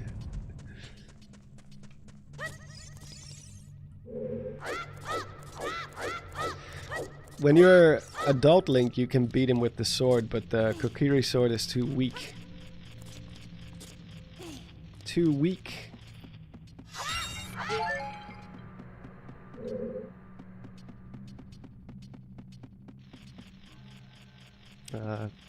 Oh man, Chapsy's stream ends and I find out there's a Monster Maze stream. Oh, I didn't realize Charlie was streaming tonight. He's much better of a streamer than I am. He actually knows what he's doing. He's got all the technical stuff figured out.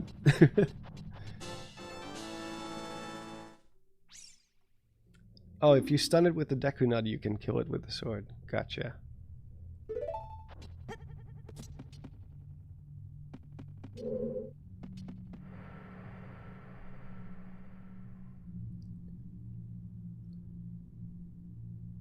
So, let me see.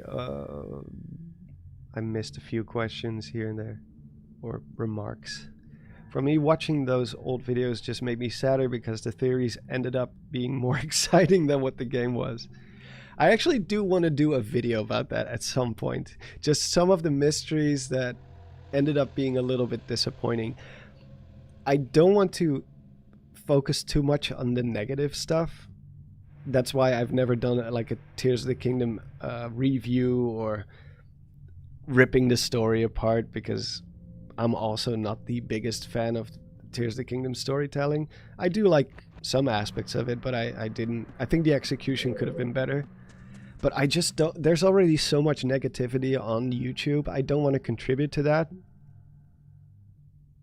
Even though I do have plenty to say about it, but I prefer focusing on positive stuff.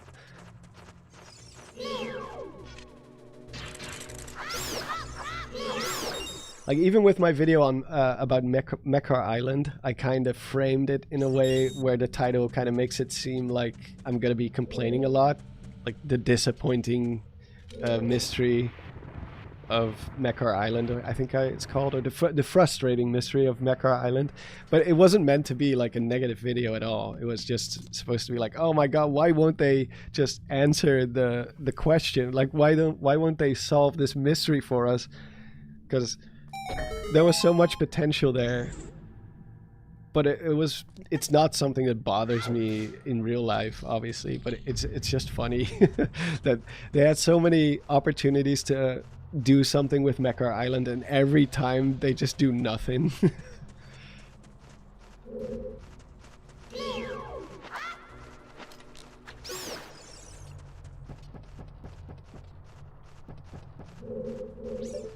I'm just gonna try to kill him like this. Damn. I'm a master at aiming without Z targeting.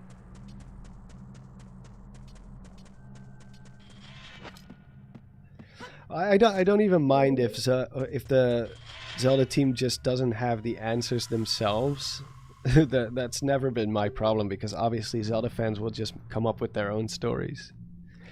It's just that there were a few theories here and there where I was so convinced that I was going to be right, that I was going to be proven right, and it just ended up being so anticlimactic. Like, the 8th heroine is my biggest gripe, probably. The 8th heroine mystery, I really thought I had it down. Like, I'm not someone who's very confident in their own theories at all. I'm not arrogant about it. I'm not married to my own ideas. I'm happy to be proven wrong. But with the 8th heroine, I could already see it in my own mind that I was gonna be right. And then the actual answer was so much more disappointing. I might do a video about that sometime. Maybe actually in the near future, because it's a pretty easy video to make. I don't have to record tons of footage for it.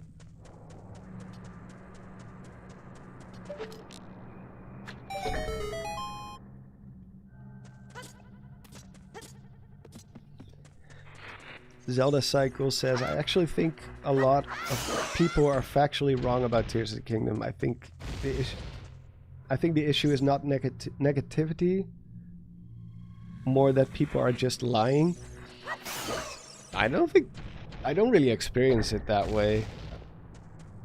Like, this isn't politics or anything. There's not really that much incentive to lie. Like, maybe people can just be wrong or misremember stuff, but nobody stands to benefit when it comes to lying about Zelda. I mean, come on, it's just a game at the end of the day.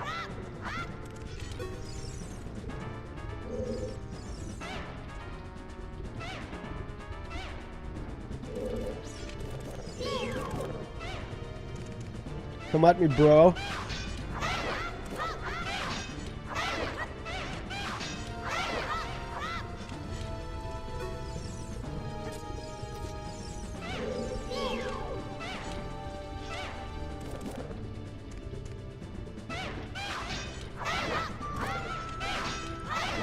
Like, that's probably my favorite thing about the Zelda community in general, is that there's not really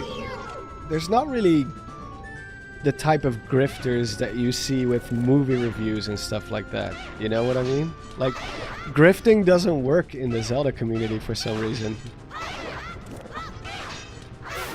There definitely are Nintendo-related grifters, people who just like to shit on Nintendo for everything they do.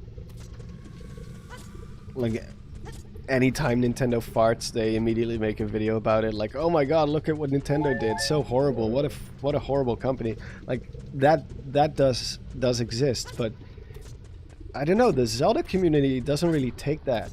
The Zelda community doesn't accept that. We all just want to enjoy Zelda, and yeah, you can not enjoy a certain game. That's fine, and obviously there's always going to be discussions about which game is the best or which one is the worst.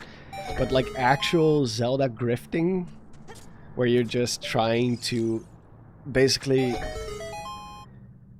where you basically want to see the series fail, that just doesn't fly in the Zelda community at all. Because Zelda fans are very passionate.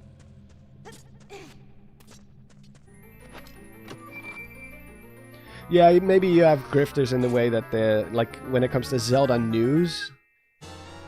But I never see channels that are just like, Twilight Princess isn't as amazing as you remember it. You know, stuff like that. I don't see that at all. Like, Tears of the Kingdom, like, every Zelda game is gonna have its fans and it's gonna have its detractors or, like, critics. Skyward Sword had the exact same thing. Wind Waker had the exact same thing. So, but that's the beauty of the Zelda series is that there's so many games in so many different styles that there's something for everyone. I hate the 3DS games. I hate Phantom Hourglass and Spirit Tracks, and I'm not ashamed to admit it. I tried playing them. I actually did finish Phantom Hourglass, but I just couldn't get over the controls. I just didn't like. I also didn't like the art style at all.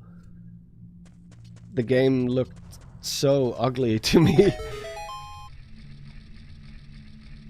It's like taking the Wind Waker and compressing it 1,000 times. That's what the graphics of those games look to me. And I know a lot of people say that Spirit Tracks is a lot better than Phantom Hourglass, and maybe it is.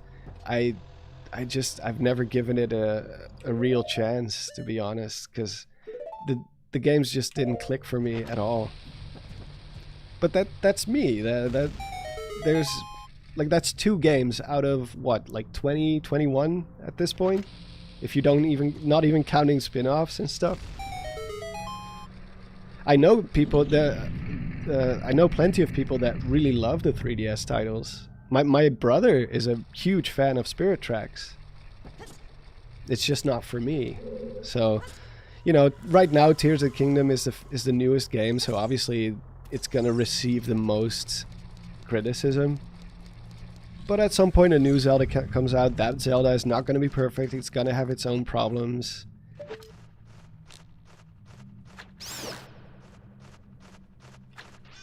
And then people will go back to Tears of the Kingdom and realize, oh, well, actually, it's actually not that bad.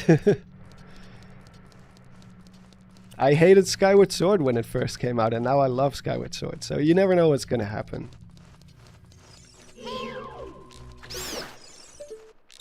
I just haven't really seen a lot of Zelda channels. Maybe that's just the algorithm doing its thing, but me personally, I haven't seen a lot of Zelda channels that are just like constantly bashing on Zelda. Like, oh, the series is over. Like, that's the thing with grifters, is usually they actively want to see the thing that they're criticizing fail. They're not criticizing it because they want it to get better. You know what I mean?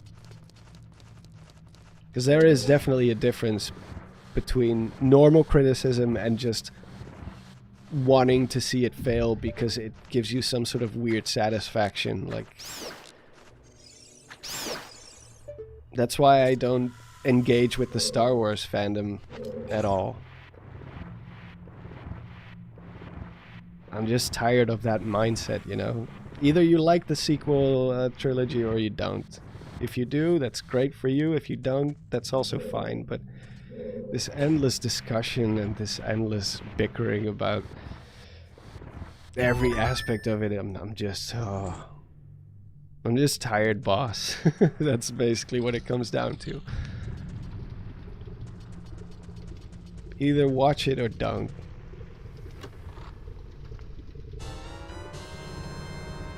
Shelling Zelda says, Skyward Sword is my favorite despite the terrible time I had with the controls. Yeah, I mean, sometimes a little tweak can go a long way.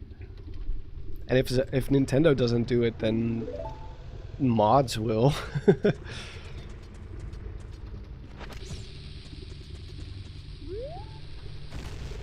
For me, it took many, many years before I finally got Skyward Sword, before I finally appreciated it for what it was.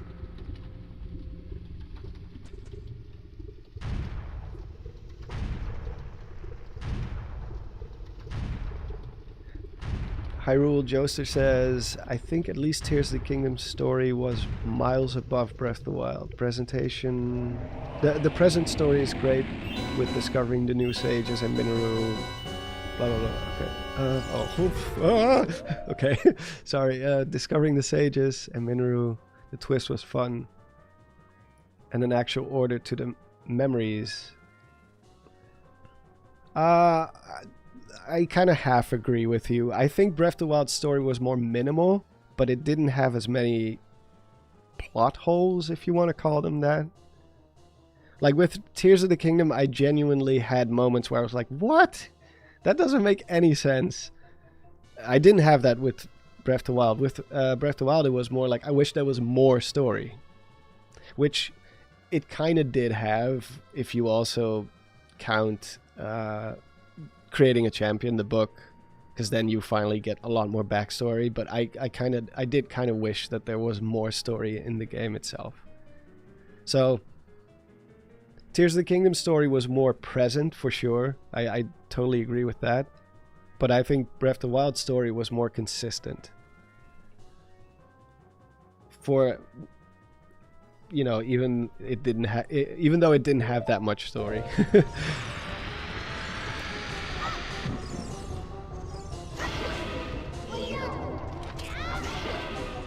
What little there was at least made perfect sense. I never felt like I didn't understand what was happening.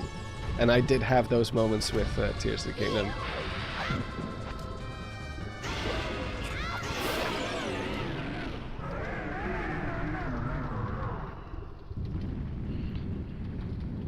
Mondo Maker says, I think they went a little too out there with the Zonai. Yeah, I think they could have done something a little bit more interesting with the Zonai. That's for sure. They felt a little bit too much Sheikah 2.0 to me. I think they could have done something with them that was more different. But, yeah, I killed a dinosaur. Poor dinosaur. Do you think he's still alive?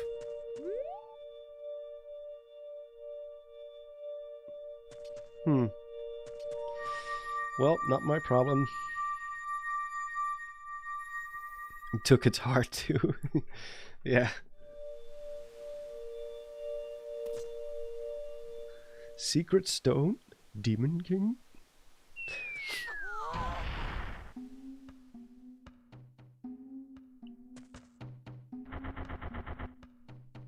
I think the minimalism of Breath of the Wild story made it work better than Tears of the Kingdom, because you didn't really need any story in that game, and Link's amnesia made the story made sense. Yeah, exactly. Yeah, I agree. Because it's your memories. You don't have to. Some memories are better left in the past. You know, you're not like obligated to collect those memories.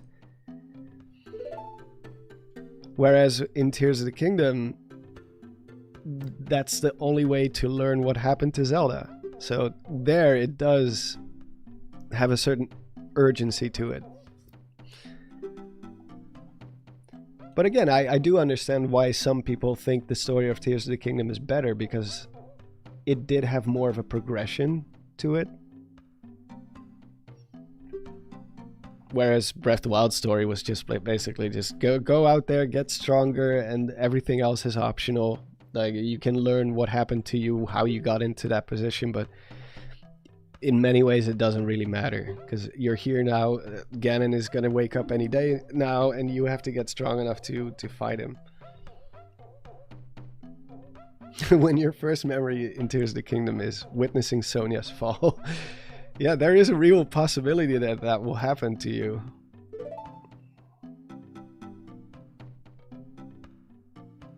Hey, Videosity. Yeah, I'm having a fun stream. It was kind of a sporadic last-minute decision.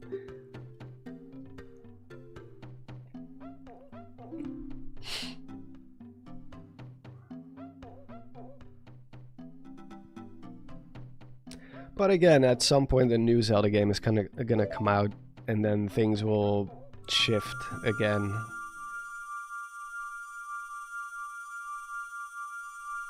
But Zelda will always have, like, it's not like, for example, I'm a huge Silent Hill fan. Actually, that's one of the franchises that I forgot to mention before. Someone asked me what some of my favorite franchises were besides Zelda. And Silent Hill is definitely there too. I'm a huge Silent Hill fan. And Silent Hill fans have not had a very good time. Let's just put it that way. We had in my opinion, 3.5 amazing games. And then everything after that was just disappointment after disappointment. and it just kept getting worse and worse. And then at some point, Konami just pretty much gave up on the series as a whole, and we just didn't hear about it for a very, very long time. And then suddenly now we got the remake of 2, which actually was surprisingly good. And we had Silent Hill F, which I still haven't played, but I heard it's pretty good. But Zelda has never been in that position. Zelda never had its like big dip or downfall where all the games suddenly started being bad. Like, even if you really hated Tears of the Kingdom, we still got Echoes of Wisdom, which was also a really solid game in my opinion. So Zelda has never been at that low point where it just no longer had the quality of the older games or whatever came before.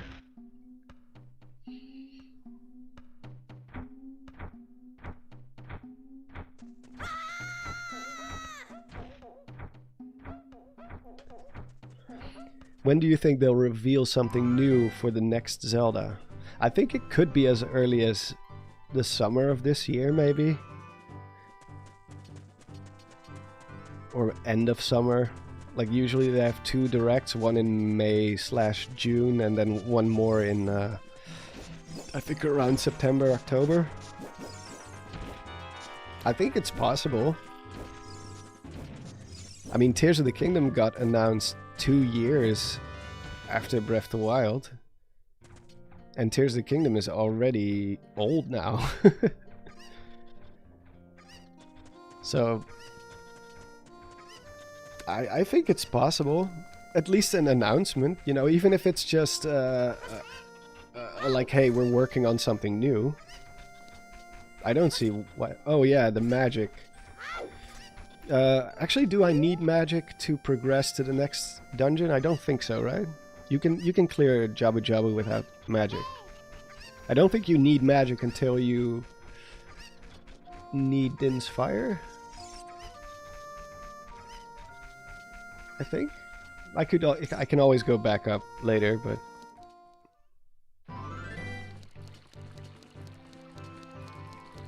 get magic and fire. I think I'll just clear the Jabu real quick, and then I have to go back to Castletown anyway after Jabu Jabu.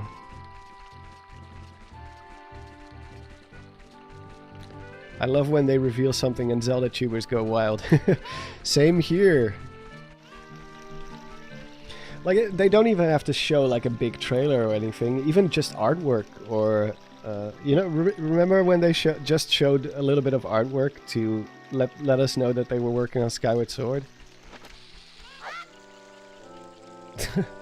My bomb got frozen by the space-time continuum.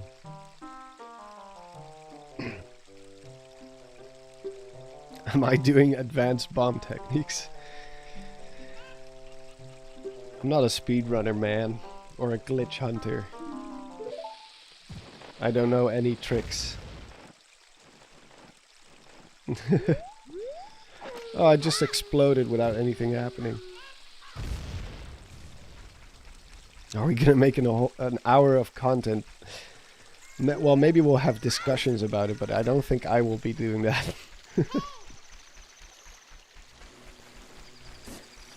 Yeah, I could also see magic coming back again, like in a more old school way. I think probably one of the things that I feel like needs the biggest overhaul in Zelda games is the combat system. I really think they have to do something new with it.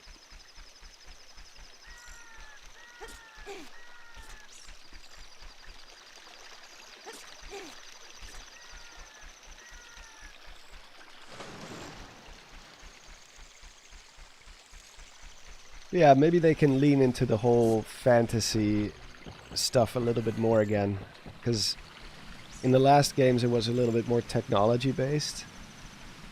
I just want to go back to like crazy magic spells and stuff. That would be cool.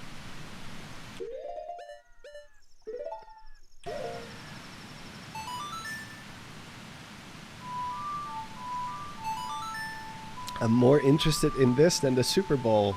Oh, you don't want to watch Bad Bunny or Green Day? Actually, the Super Bowl is very interesting to me as a European because I feel like the actual sports part of it is like not the most important part of it. I don't know how to explain it, but like I'm not a sports ball guy. I do watch football or soccer when like it's the European Championships or the World Championships. But we don't really have a halftime show with those types of tournaments. Isn't the Olympics also going on at the same time right now? That's also bad timing.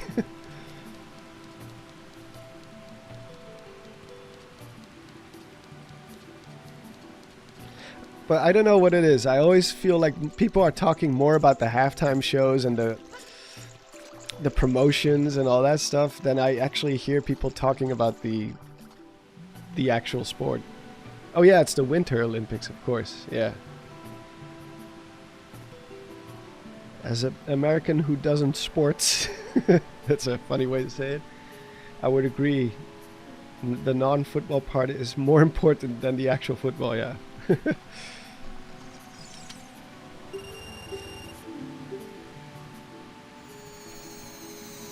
Did you know there's no shrine on Shrine Island? I did know that.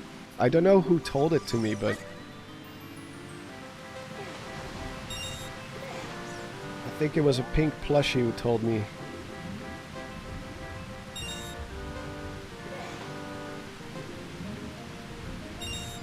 Which graphics would you prefer for the next Zelda?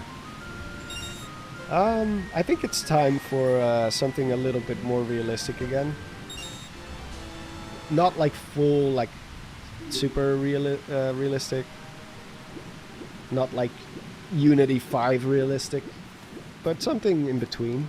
A little bit, maybe a little bit more like a mix between, like Twilight Princess was, except with modern day graphics and poly counts. I think that would be cool.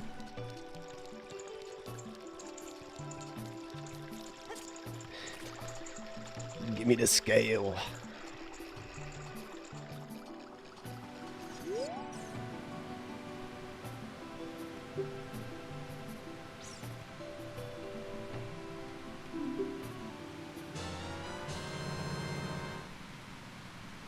Those 4K Unreal Engine Ocarina of Time remakes look so bad. I hope Nintendo won't go that route.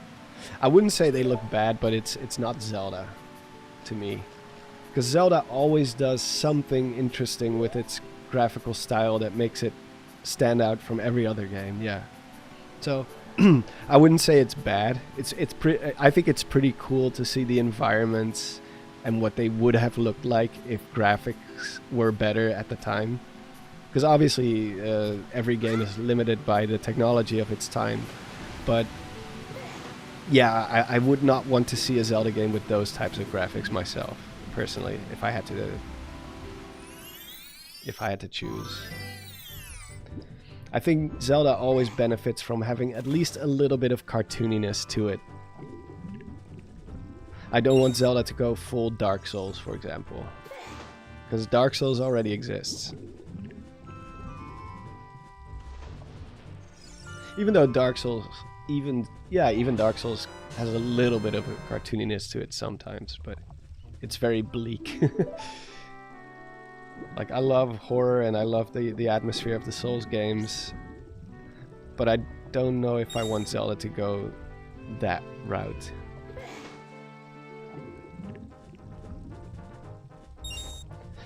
In fact, Zelda kind of benefits from the fact that it's not really like something like the Shadow Temple, for example, just comes out of nowhere. Like how dark it is in contrast to everything else. If the whole game was just that, then it wouldn't have the same impact.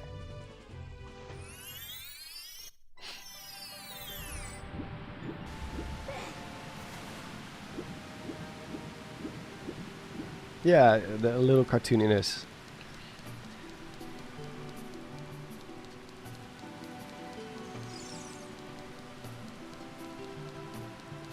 Because Zelda, first and foremost, is always going to be a gameplay first type of series. So I don't need an explanation how Link can fit a ball and chain in his pocket. Like a giant ball and chain. Or why the iron boots don't weigh him down when it's in his inventory, but it does when he puts them on. Like that kind of stuff is just... that's Zelda. That's part of Zelda. I don't want like a hyper-realistic Zelda where everything is more sensible and all that stuff.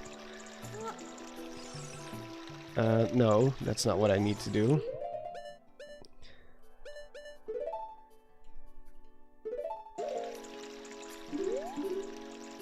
There we go. Yeah, the ridiculousness is the funny part, yeah.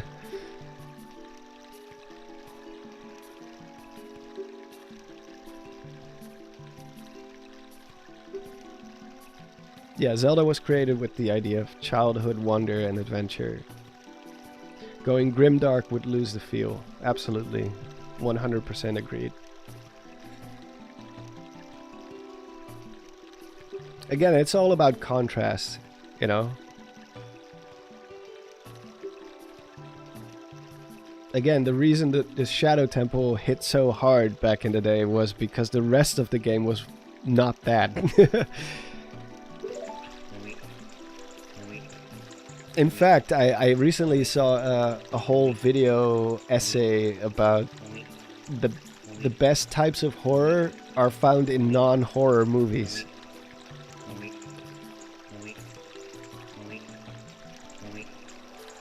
Because the horror is not a central part of the experience.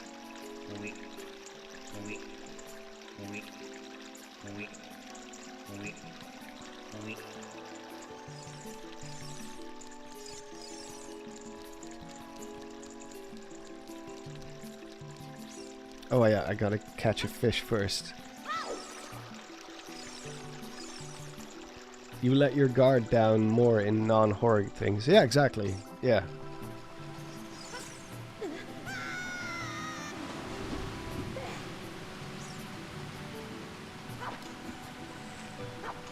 Like with a conventional horror movie, you already know what the goal is going in.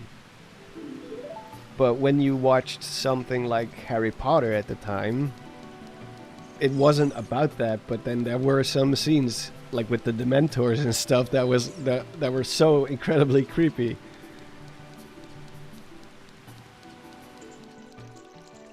That it just kind of takes you off, yeah, takes you off guard.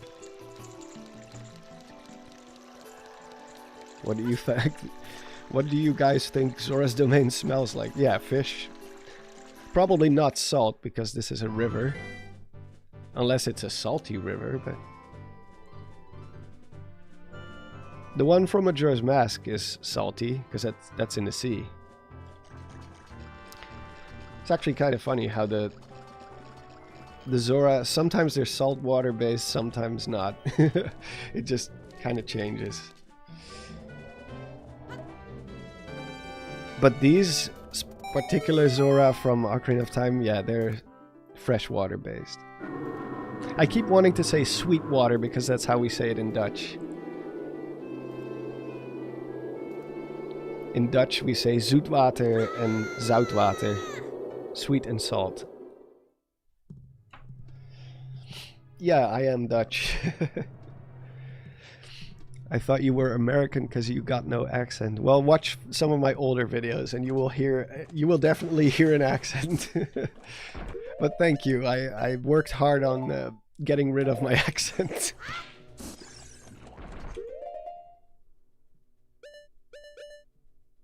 Oh, I can just shoot them.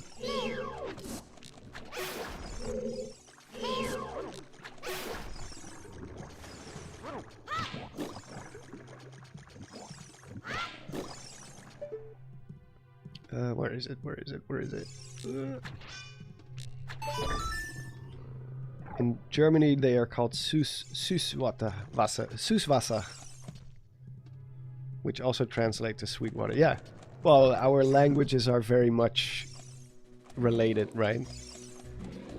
I think there's a lot of overlap between Dutch and German. Not to the extent where they are the same, not by any means, but they do fall into the same family tree of languages, I think. You're like my boss. It's faint, but I can still hear, but there's remnants of an accent. Well, doesn't America have like many different accents because it's so big? Like someone from Boston doesn't sound the same as someone from, I don't know, Louisiana or New Mexico, right? They all kind of have their own way of saying things. So I doubt that there's many Americans who've heard every single accent there is to find inside America, because it's unbelievably big.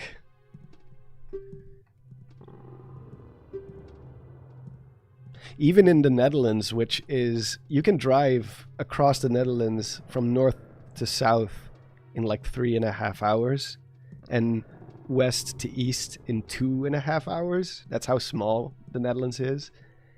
And even here, we have vastly different accents. Someone from the north and the south are completely different when it comes to their accent. How do you say chicken in your language? Kip. K-I-P. Kip. Was that letter written by Ganondorf, or is Ruto just denying it? That is a good question. We still don't know for sure. I don't know. For some reason, I can't imagine Ganondorf sitting down and falsifying a letter. I don't know. It's just not something I can see Ganondorf doing. But it is possible.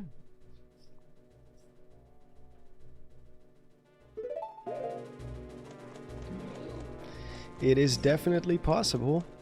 Oh, I need Ruto, of course.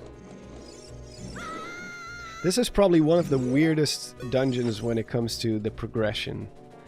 The fact that you have to talk to her, and then she's like, no, I don't care, just leave me alone. And you just have to talk to her again. That's the solution.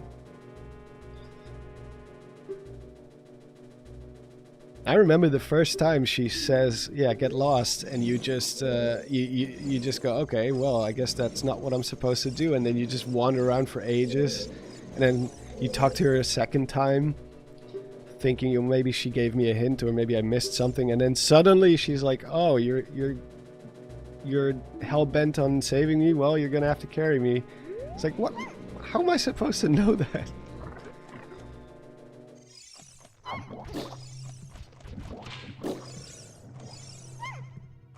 Yeah, it is a very gross dungeon for sure.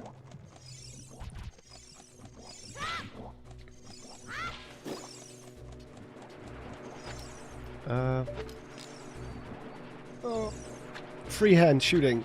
No. Yeah. Gotti.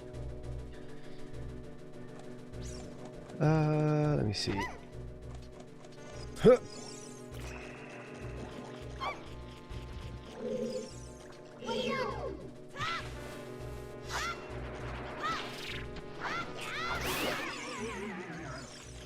Oh, I love Deku Nuts. They should. That's one thing they have to bring back. Deku Nuts.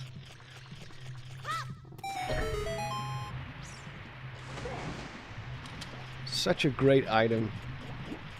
They basically just flashbangs. Why did you actually remove the A and B buttons from the HUD? Well, I used to have no HUD at all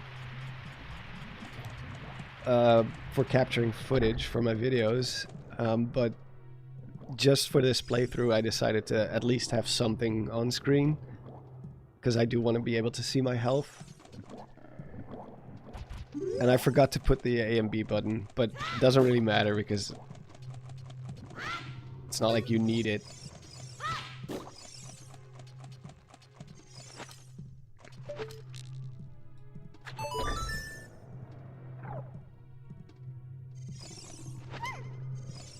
It's actually kind of useless to have the A and B button on screen. While the A button, of course, you do have, like, it changes based on the context.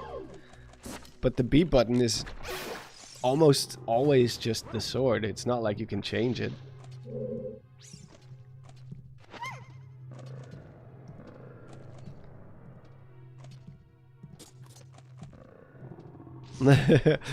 How will I know what... How can he pay attention to what the action icon says? Oh yeah, that's one of the tips, right, from Navi.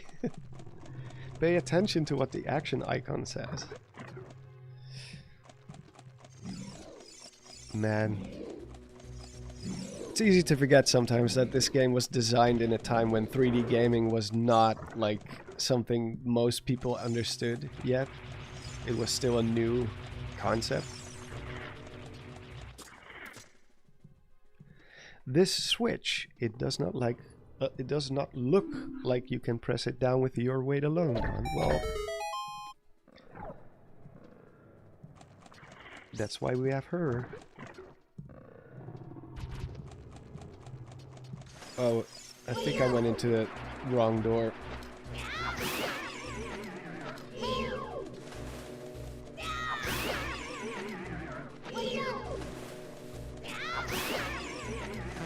Yeah. Oh my. I'm out of sticks.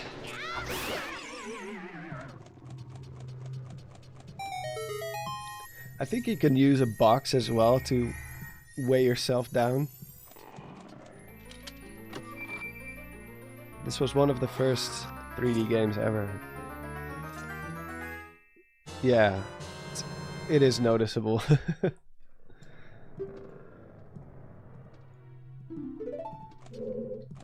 Obviously you had Mario before this and some shooter games like Quake and Wolfenstein before that. But the whole concept, especially Zelda, which obviously has way more complicated gameplay than a shooter does.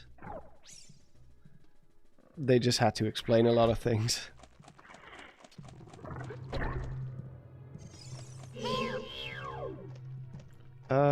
I don't think I have the... Or do I? Yeah, of course I do. I still have to get used to pressing pause by clicking the stick.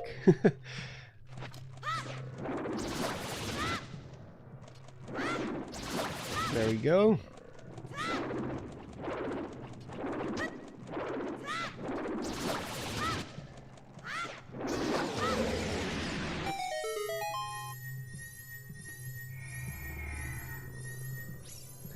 Context sensitive command button. That's what it's called. That's the scientific word for it.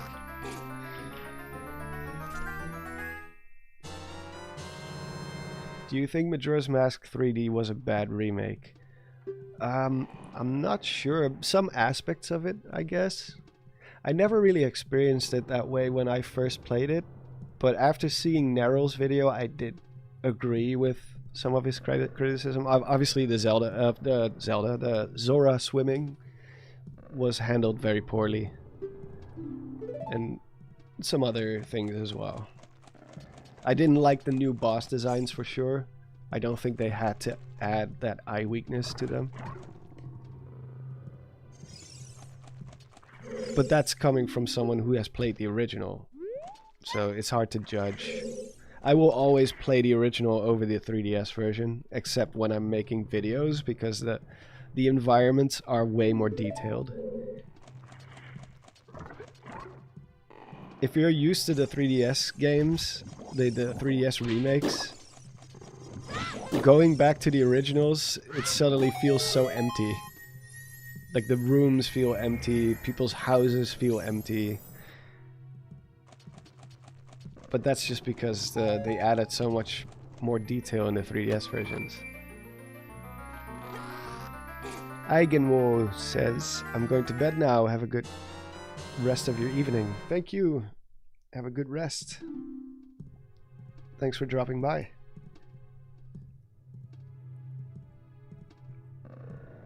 Do you think there's something to be said that Majora's Mask was originally designed to be more difficult, a more difficult Ocarina of Time. And Majora's Mask 3D was designed to be easier. Oh, for sure it was designed to be easier. That goes without saying. Does that go against Majora's Mask's original design intent? I don't know. You would have to ask Onuma. I don't think so. I think it was. I don't think Majora's Mask was ever intended to be super difficult or super confusing. I think it just turned out that way because of the time restraints. And when you're a game designer designing your own, it's very hard to judge your own work, your own game, because everything makes sense to you.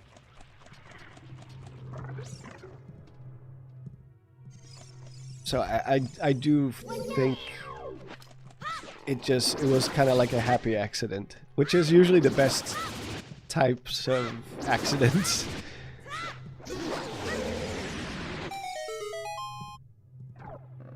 So, but I can't say for sure, obviously. Because on the other hand, they are known for dumbing down the Western versions a little bit. Like the original Zelda on the NES was harder in the Japanese. The Japanese version was harder, or at least the amount of information you got was way less. Oh wait, wrong side. Do you think I should play the 2-ship PC port of Majora's Mask for my first time playing? Yeah, I think 2-ship is a great way to experience Majora's Mask nowadays. Because you can actually use more modern controls. You can rotate the camera freely. You can customize the HUD however you want. You can play in widescreen. So, yeah.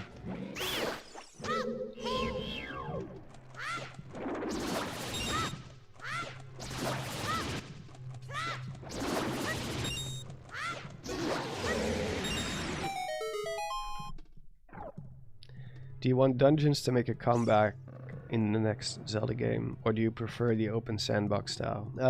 Definitely bring dungeons back, for sure. The open sandbox was nice for one game. After that, even with Tears of the Kingdom, it already started to feel a little bit tiring.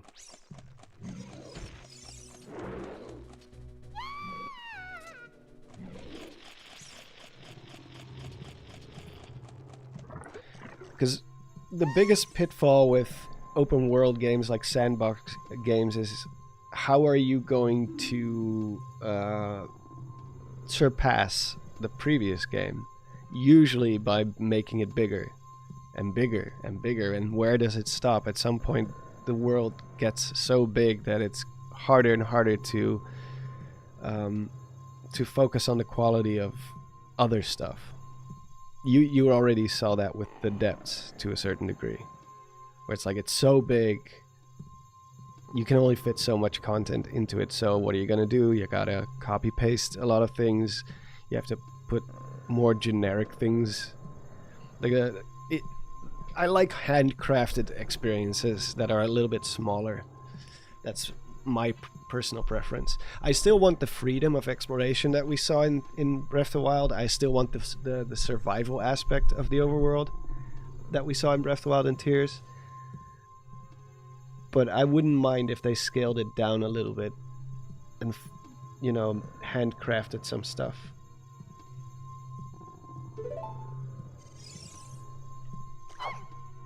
I'd rather have an overworld that's like half the size of Breath of the Wild but has like really memorable places and really, really good dungeons than to have a Zelda game that's 4 or 5 times as big as Breath of the Wild or as Tears of the Kingdom. But everything feels super far apart and it's I don't know. There's already plenty of games like that for other, if you want that experience.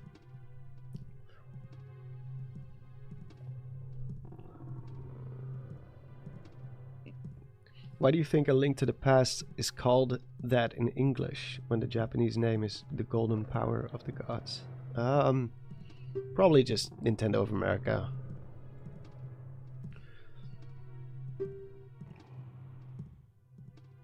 Nintendo of America did not have that much authority back in the day. They still don't in many ways. But it's obviously a play on words that and usually those types of plays on words, like, they only work in one language. Like many like wordplay thingies in Dutch don't work in English, and vice versa. So clearly that was Nintendo of America who came up with that title.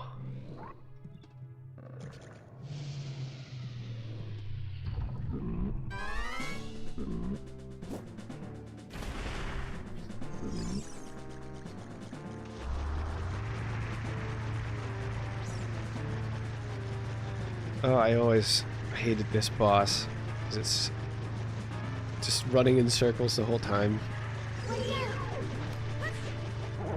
And I don't have sticks to make it go faster.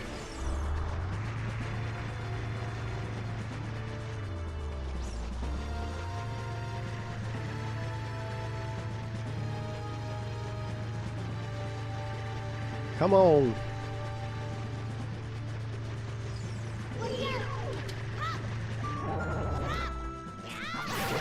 Oh, I already got him.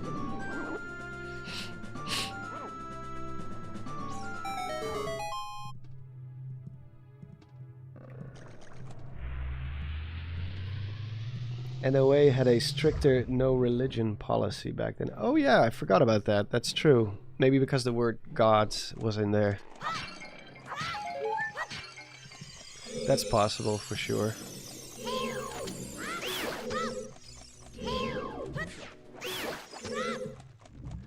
I do like Link to the Past as a title, though.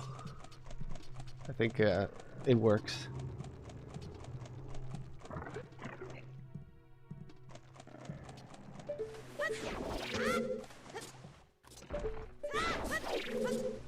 Oh, you gotta be kidding me.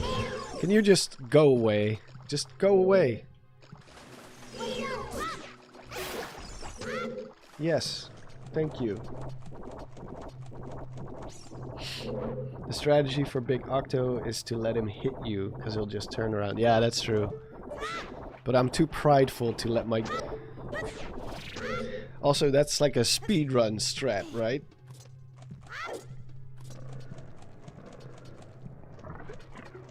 It is true, though, because he doesn't do that much damage.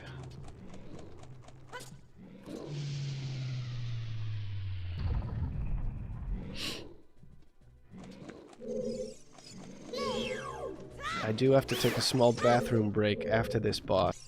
It's been a while. I've already been streaming way longer than I was intending to.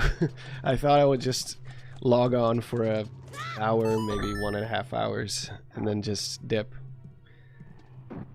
Because I haven't uploaded in 2 months, so I at least wanted to let people know I'm still alive.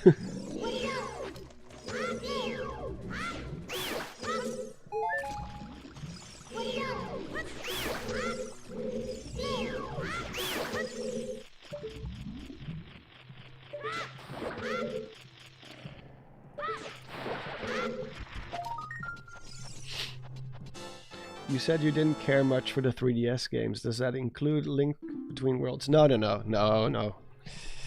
Link Between Worlds is awesome. No, I forgot that that's also a 3DS game, actually. No, I was purely referring to the Wind Waker sequels.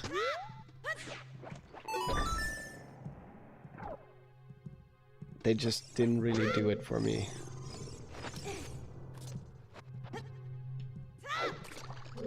Like, story-wise, I like the idea behind them, and obviously I am familiar with the entire story of both, because I had to make videos about it. But as just playing the games... Oh, they're not 3DS games? I guess just DS games, then. FPS games are an acquired taste. Yeah, it's not for everyone. For me, it was the controls and the graphics to an extent. But I was saying that in context of like, there's so many Zelda games, there's bound to be one or two that you don't like, at least.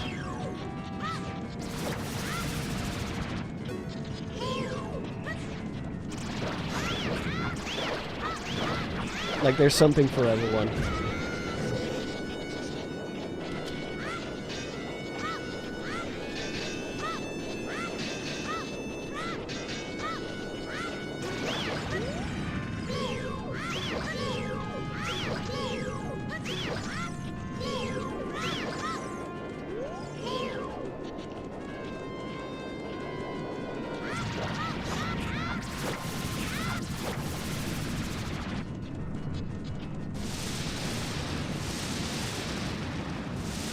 Thunder!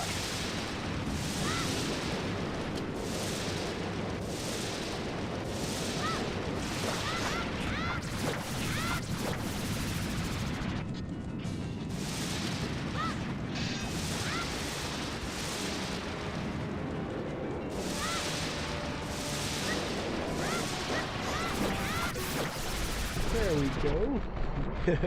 You bet. Thunderstruck. I can't do that voice right now. My voice is already broken. God, I love AC/DC.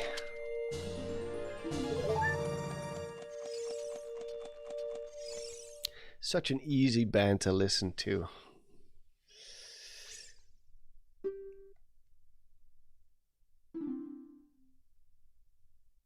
Except CDI games, everyone loves those games. Yeah, for sure. Where did these spin-off Zeldas developed by Nintendo even go?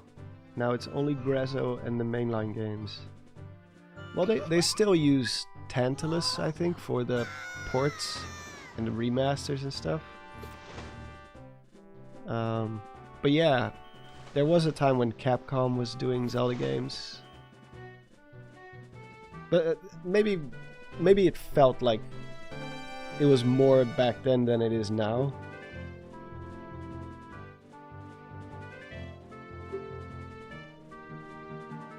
Your voice completely fell out when you tried to hit that note. Well, that's because my voice is already gone, and then trying to do that high of a of a note, it's not gonna work.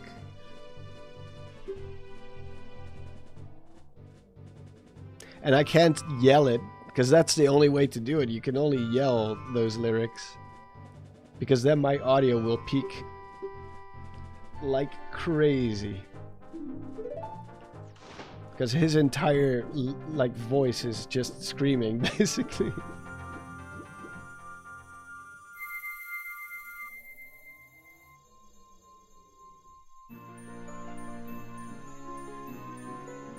A fried kip will fix that in no time. Yeah.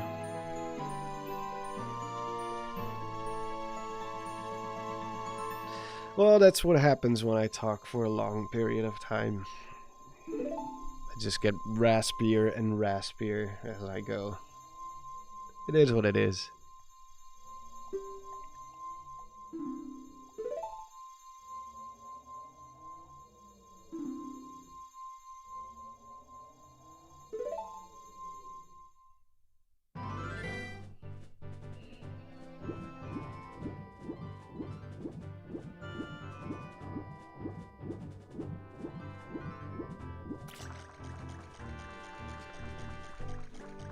I know we discussed that kip is Dutch for chicken, but it sounds like a kind of fish in English.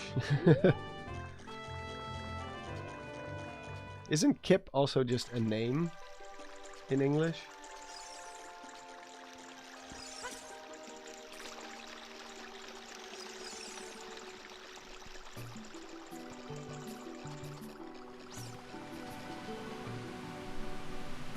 What the heck happened? Happened over there? That was weird.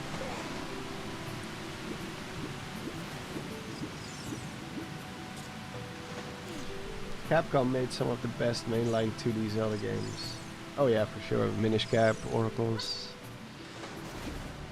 But it was only Capcom doing it, right? Well, if you don't count the CDI games, which was a kind of a rare, weird moment. I think there are more studios now that are developing, like third-party studios that are doing something with Zelda than back in the day. Because you have Tantalus, you have Grezzo, you've got Koei Tecmo with the Hyrule Warriors stuff. I still don't know how Capcom managed to get Nintendo to sign onto that, you know? Because they're always so protective of their IPs. Like Zelda and Mario are one of the few IPs that they normally do not just give over to other people or hand over. Like it's not like Metroid has been developed by other studios from pretty much the beginning almost. When are you playing the CDI games?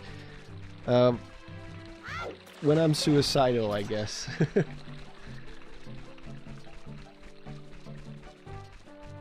No, I maybe I will try them someday, but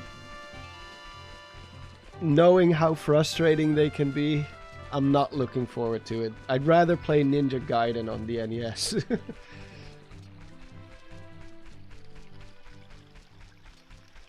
Didn't you make a video on them? No, I've never made a video about the CDI games.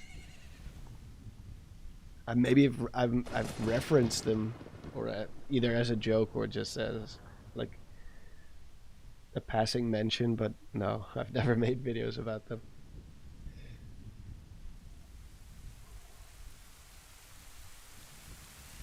The CDI games are only fun for the memes. Yeah, I agree.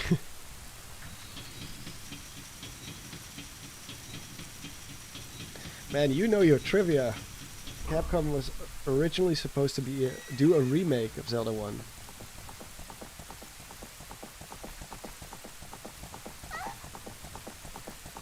Okay, I think Fujibayashi originated from Capcom, right? So at least something really good came out of it. Yeah, I'm sure I've referenced them at some point. I think I also used one of the memes, like the Dongo one. The Dongos.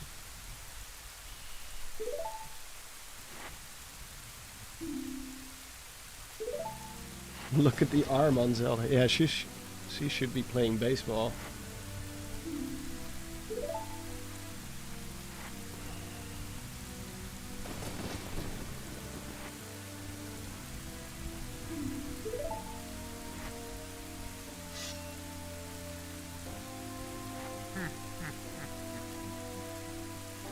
Excuse me, Prince. Well, that's the cartoon. That's cheating. Also very different times back when Nintendo actually greenlit something like that.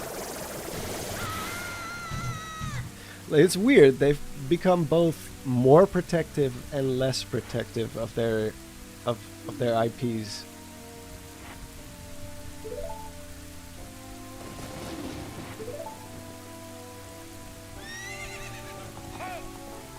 Like more protective in the way that after the Super Mario movie and the Zelda cartoons, they never attempted something like that ever again until now, until recently.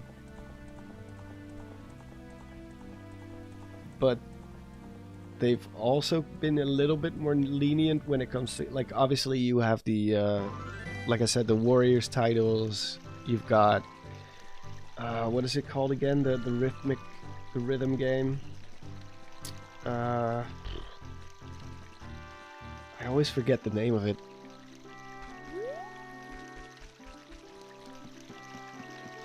Like something necromancer or something. Cadence, yeah, Cadence of Hyrule.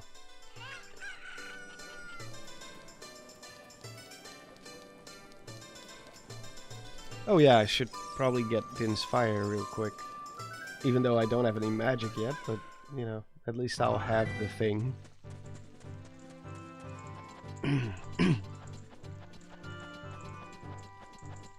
Yeah, Kate is of Hyrule, and I don't know. It feels like in some ways they've become a little bit more loose with entrusting their IPs to other studios, but in other ways they haven't. They're still taking down fan games and all that kind of stuff.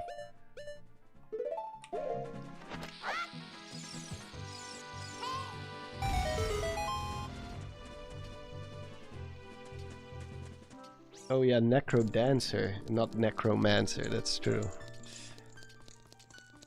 Another play on words.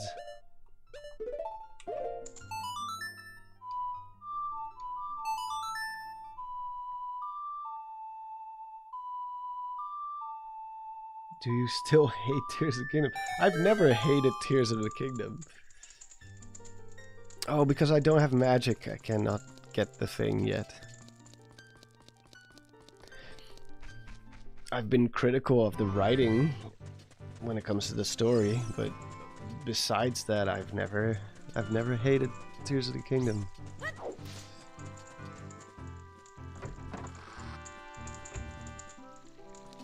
There's a big difference between... I know we live in a time where you either just hate something 0 out of 10, or you think it's the best thing ever made, 10 out of 10, 5 stars. But there is nuance still, and when it comes to Tears of the Kingdom, I'm at a 7, I guess. A solid 7 out of 10.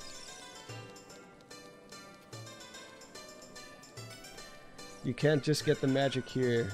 Yeah, that it is a bit stupid, but oh well. Actually, I won't be playing for that much longer anyway, so... And I think you still don't need the magic. I don't think you need magic until you get to the Shadow / Spirit Temple. Because you need magic for the Ghost, and you need magic for the Lens of Truth, obviously. Although you could technically do it without the Lens of Truth. But you still need Din's Fire to open up the Shadow Temple, so... Oh. God, I have to play the Song of Time with these weird button mappings. No.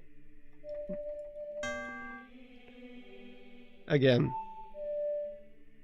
What's down again? Yeah? Yeah? Wait, I don't have the song yet? Oh, I forgot to get the ocarina. I always do this. I always just walk into the castle like... I always forget to get it out of the water.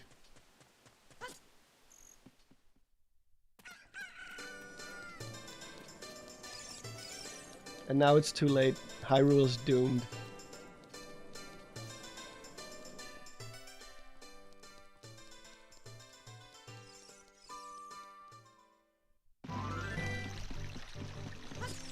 There we go.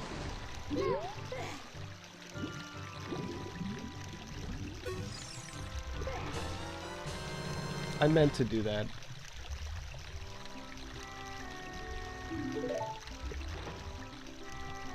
He just throws out the fairy ocarina.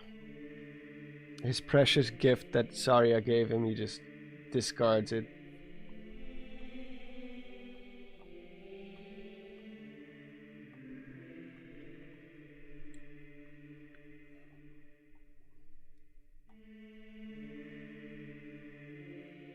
Just casually forgets the game's namesake. Yeah. Oh, the irony. The ocarina is full of water now. Yeah, it tries playing and it's just... what was it again? There we go. Muscle memory. Talk to the security guard in the alley. You mean the one that's dying? You really want to see that? You sadist.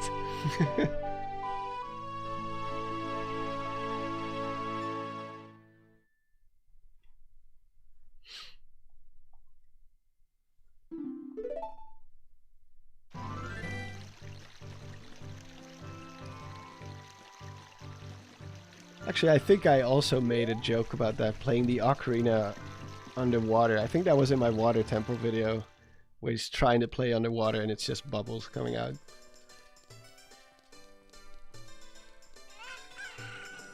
In fact, I still have the animation for that somewhere in my archives.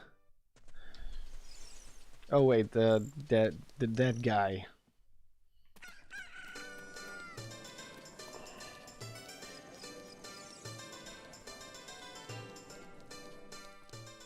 It's not here. Wait. Is he around the corner here? Oh yeah, there he is. Ugh!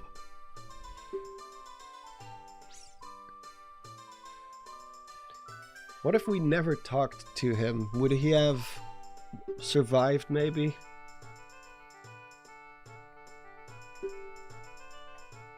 Because it seems like he's using his last bit of strength to talk to us. So what if we never talk to him?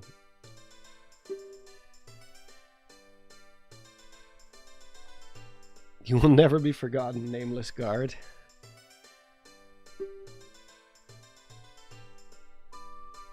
Yeah, they didn't really do names in this game, huh? Except for like the key characters. Like even the characters that do have some sort of a role in the story, at least like for side quests, even those don't have names. The kid in the graveyard doesn't have a name. The guy who goes missing in the Lost Woods doesn't have a name. It's not until Majora's Mask that they started giving them names. So most people will use the name they have in Majora's Mask, even when they're referring to the Ocarina of Time counterpart.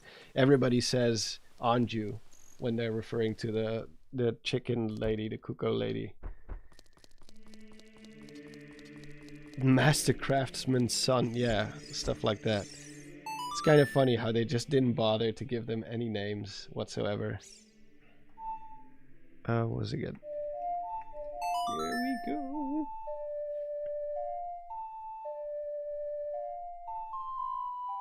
Yeah, some characters do have names, but only the ones that really matter.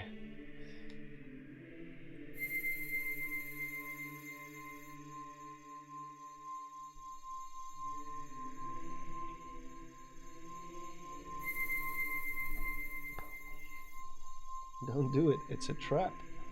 A 7-year trap.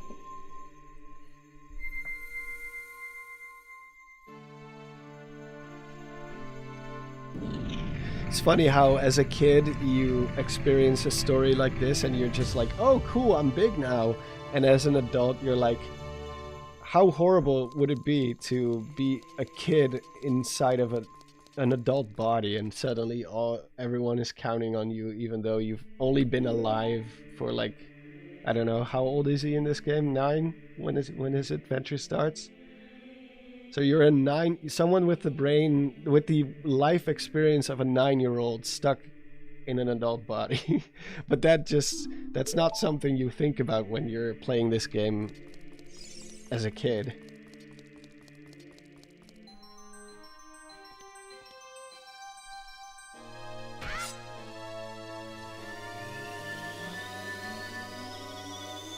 Yeah, I think adult Link is supposed to be 16.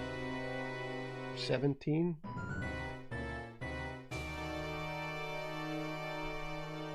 Yeah, 10 and 17. 10 years old. Can you imagine being 10 years old?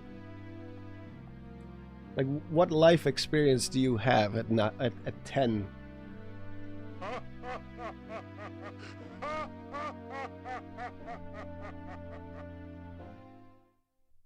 Yeah, kids. Wow, so cool. Adults, traumatizing.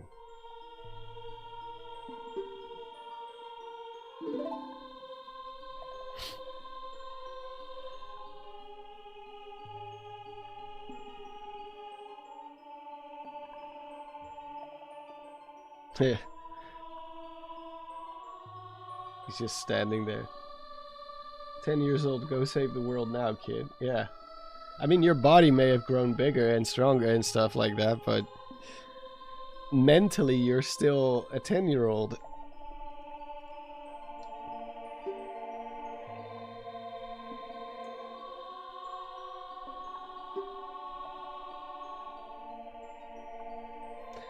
That's actually one of the more interesting things about the time travel in this game. I think it's the only Zelda game where time traveling, when you travel back, you actually revert back to your younger self. Whereas in all the other games, you just step into a portal and you appear in the other timeline as you already are. So your physical body doesn't change, but here it's actually more like your consciousness is traveling back in time and not your actual physical body.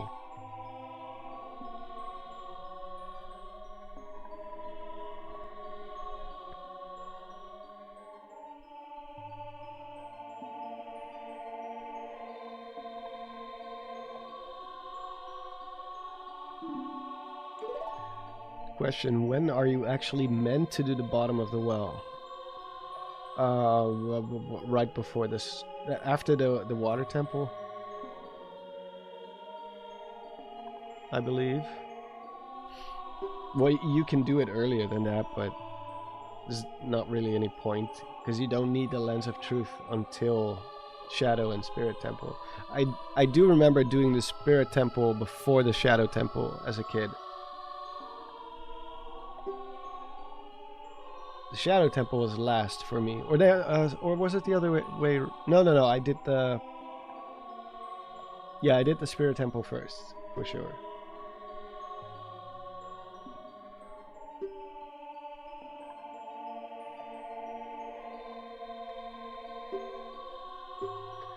Which is not how you're supposed to do it. At least that's not what the game is nudging you towards. But I think at some point I already freed all those guys who are imprisoned in Gerudo, in the Gerudo Fortress. I already did that way earlier. I don't know why. Because you can jump over the fence with the horse. And as a kid, I just suddenly went there and I freed all those guys. So I already did all that. And then I did the water temple, I think. So I was already quite far into that whole arc of getting to the Spirit Temple. That's probably why I did it first.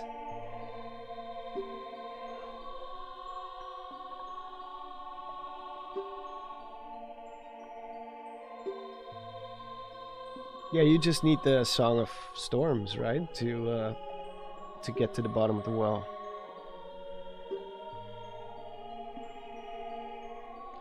Obviously, no, wait. Yeah, you can do it anytime after the Forest Temple because you do have to be able to return the sword into the pedestal, which is not possible until after you beat the Forest Temple. Because you have to be able to travel between adult and kid, obviously. But you can do it before the Fire Temple even, I believe. I don't think there's anything that you need, any specific item that you need inside the bottom of the well. In fact, the bottom of the well, if you know where to go, it's literally the shortest mini dungeon ever. You have to do almost nothing. It's one hallway, play a song, drain the water, and then go into that hole, and then you're already there, pretty much. Put your Battlefield 6. Nee, geen zin in Battlefield 6.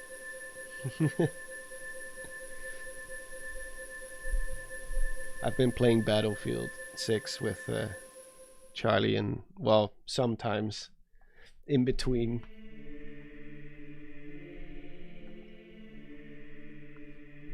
As long as Windmill Guy is pissed at you as an adult, you can go back in time and do the bottom of the well. Yeah, exactly.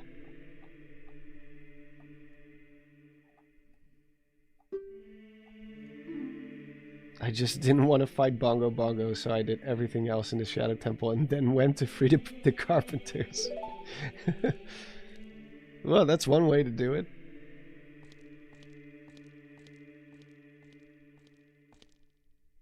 But you need to break the spider's curse.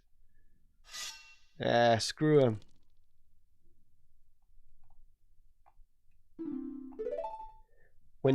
when you defeat Ganondorf, then you can see them partying, or at least one of them. I think you can see them at the ranch, right? Or am I mistaken? Oh no, wait, that's the guy in the window. Ah, they all look the same. There's a few character models that are so similar. It's not easy to... Like, there's one guy in a white shirt that's at Lon Lon Ranch at the end when they're celebrating, and I was like, I couldn't for the life of me remember where that guy was from. It's like, who is this guy? Why don't I remember which part of... I know every NPC in this damn game, and then it turns out it's the guy that's in a random window when you're in Castletown at night as a kid. He's the one who says, like, oh, watching the sun come up from behind the castle is so nice, blah blah blah. Spoilers. But I just couldn't for the life of me figure out who he was. It was for that video I did about Ganondorf and all those missing people that we never see again. Do you prefer the original or the 3DS remake? I don't really know many of the differences. In the case of Majora's Mask, I definitely prefer the original, because they did make quite a few changes to Majora's Mask that I didn't like. But with Ocarina of Time, it's difficult to choose, to be honest. Because obviously I have a nostalgic thing going on for the original, and there are definitely some things that I think the original still does better, but the graphics and the environments are just way better in the remake.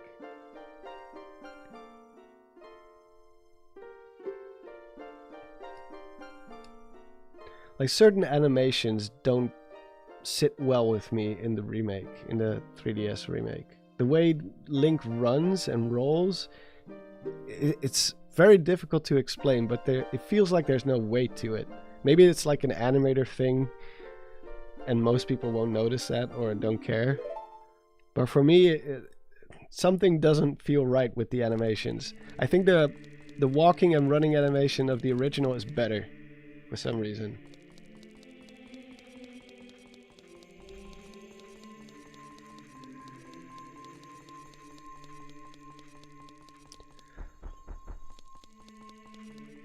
But yeah, both have their advantages.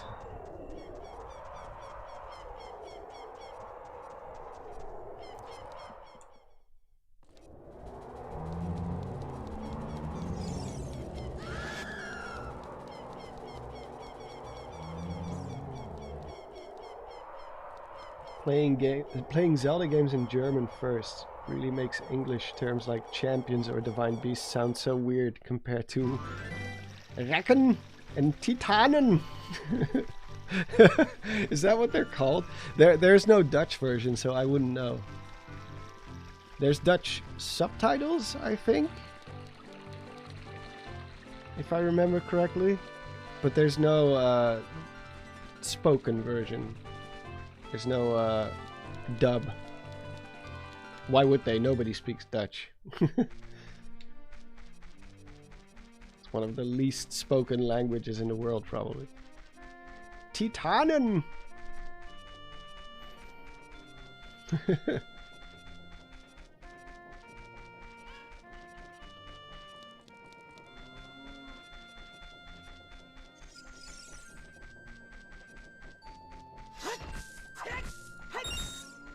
Ich spreche ein bisschen Deutsch, aber nicht so gut.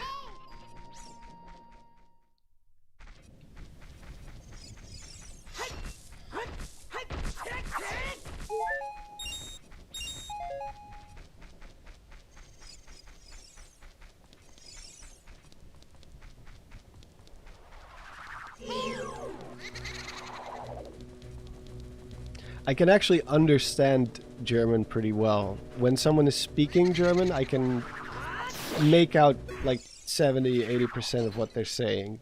But actually speaking back, that's where things get a little bit more tricky for me. Is it true that the Dutch hate the Germans because of World War II? No, not anymore. That's you would have to go back to like my grandfather's generation to still find those types of people. Because even my grandfather was like 8 years old when it started, and he was 13 when the war ended. So my parents were not even born yet. So yeah, that's long gone by this point. Now we're just friendly neighbors.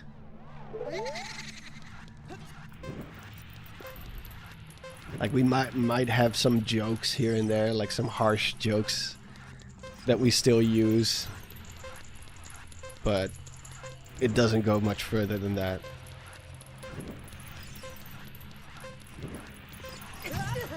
Oh no! I'm burned! Ow! Like there's a Dutch joke that people sometimes use where they're like, if you have a German friend, you can say to them, I want my bike back. Because apparently the Germans confiscated a lot of bikes, Dutch people's bikes, and bikes is like our thing. So sometimes there's like people who make a joke about that. Like, hey, where's my bike? You know, silly stuff like that.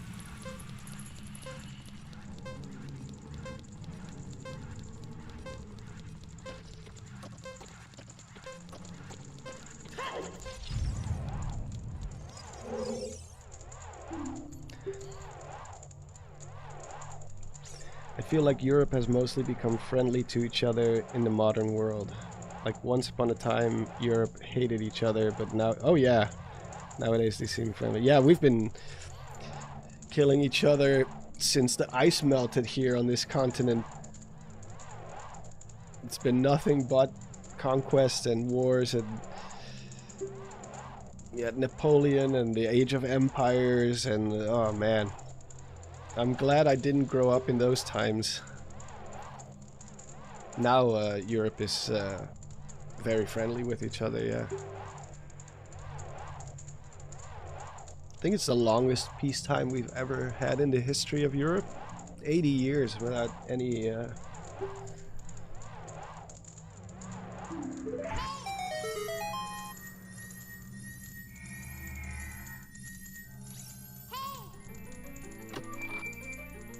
I really want to learn German. Most of my ancestry comes from the area now called Germany. Before it was Germany, like mid-1800s is when my ancestors came to the New World. Mid-1800s. Was it still Was it still called the? Was it not called Germany back then? In the 1800s? Even the Netherlands is like from the 1700s. So. I know there was like the Holy Roman Empire before that, but longest peacetime we've ever had in Europe, that's not that hard. Yeah, true. Yeah, the Holy Roman Empire. Now I know you had that. That's also such a weird idea to me that I'm so used to the countries as they are now, that it's hard for me to even grasp the idea that like countries like Finland didn't exist not too long ago. It was not holy and not Roman and not really an empire. Yeah, the irony is staggering. Whoever came up with that name was not really thinking straight.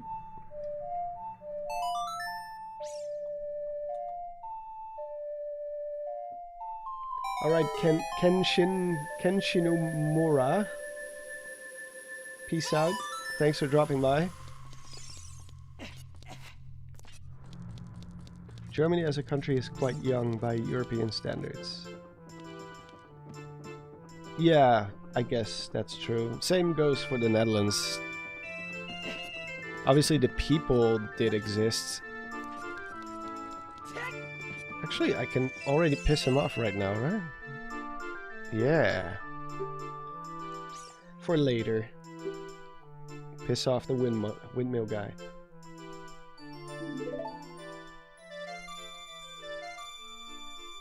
Well, it's already pretty nuts to me that when I was born, you still had West Germany and East Germany.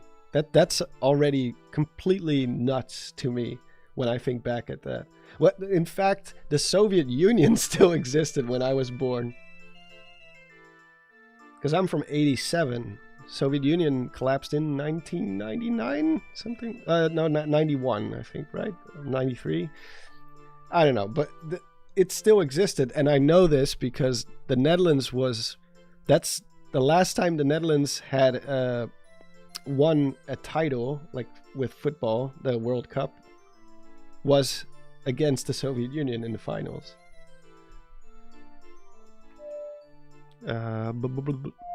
Oh, this is great. So I have to press A, then shoulder button, and then up on the D-pad. Old Man Monster Maze.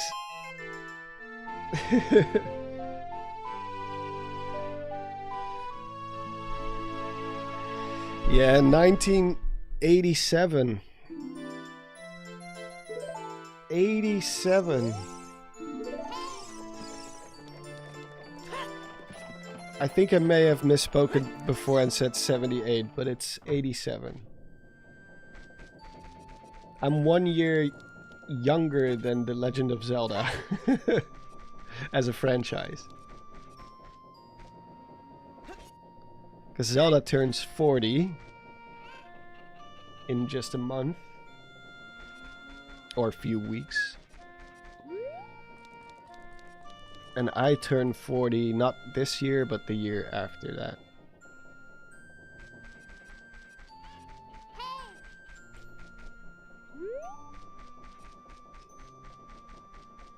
So I'm still not there.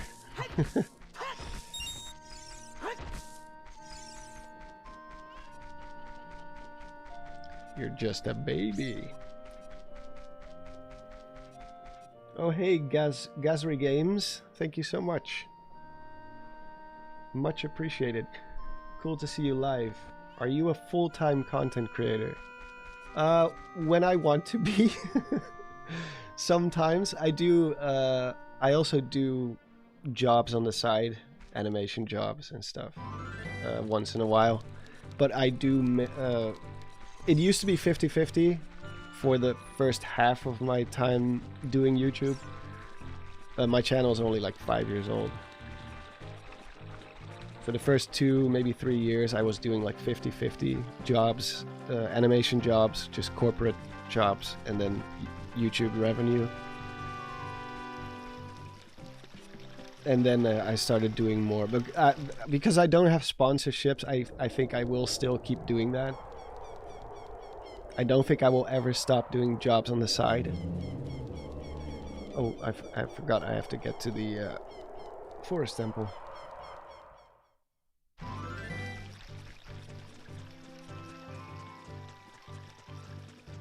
Oh cool, what kind of animations? I might need some work. Mostly boring corporate stuff. Actually, I don't know if I'm pretty sure I'm allowed to show that. Most of those campaigns are super old now. Hold on for a moment. Let's see. Hey. Come on. Let's see. Assets. Monster Maze. Oh wait, no, it's not. It's under my other. Just to give an idea.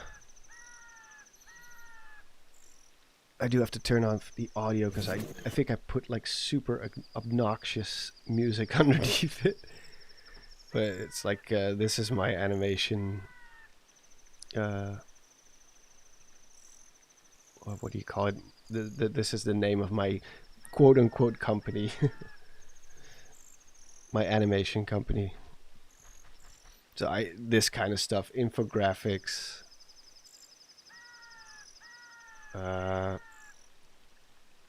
Yeah, a lot of infographic stuff.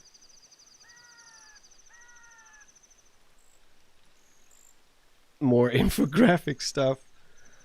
Even more. Oh yeah, this kind of boring shit. This is probably the most mind-numbing stuff to make. Like these really corporate. Ugh, I hated working on these because it's just so not challenging.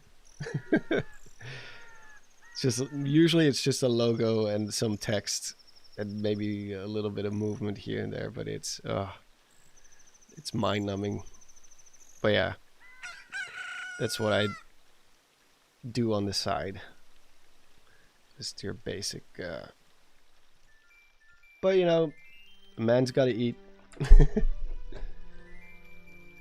Someone has to make them. Yeah.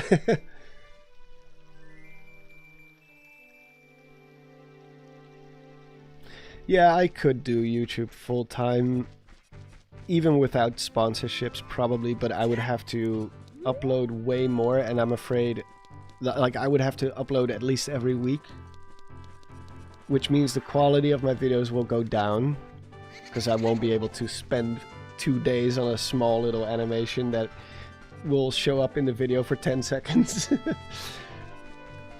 But I also am afraid that that I'm not going to enjoy YouTube anymore if I do that. For me, variety is the spice of life when it comes to my YouTube career.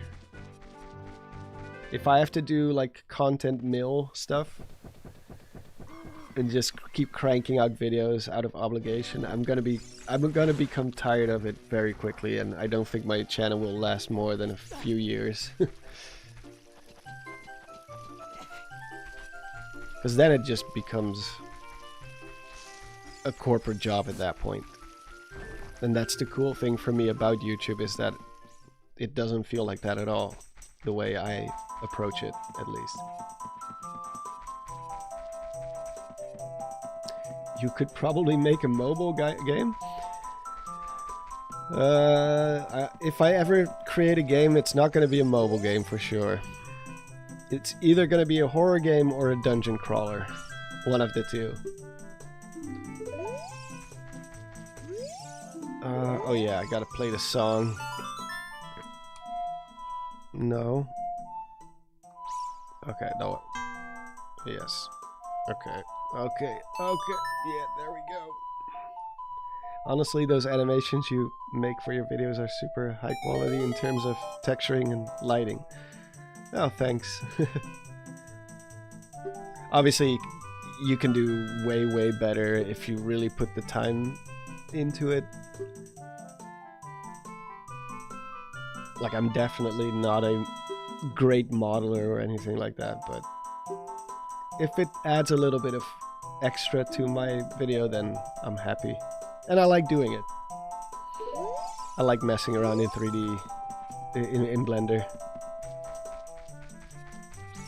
Do-do-do.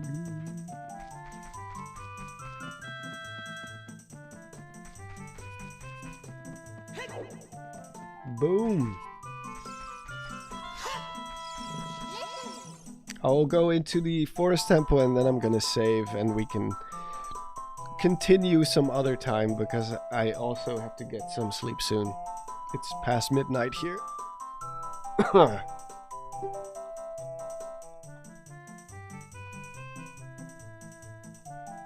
You want YouTube to be enjoyable, not a pressured grind. Yeah, exactly.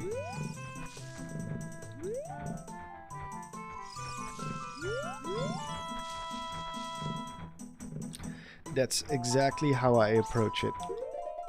There we go. Where's this guy? Oh.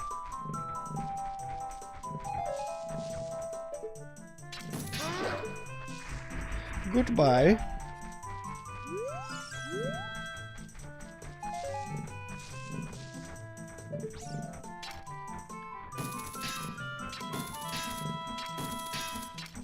Come on.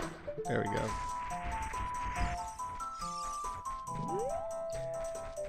The first time turning one of these corners and suddenly this guy starts running after you. It scared the crap out of me. Like, oh my god, there's no warning.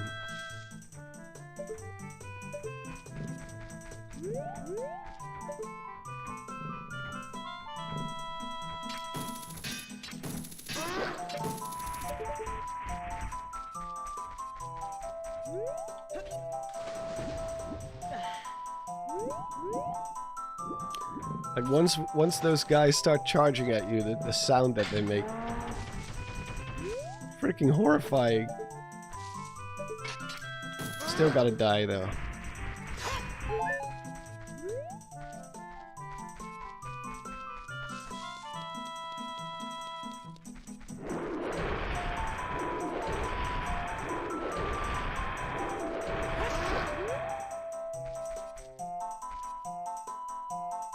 This guy is incapable of just turning around and beating me.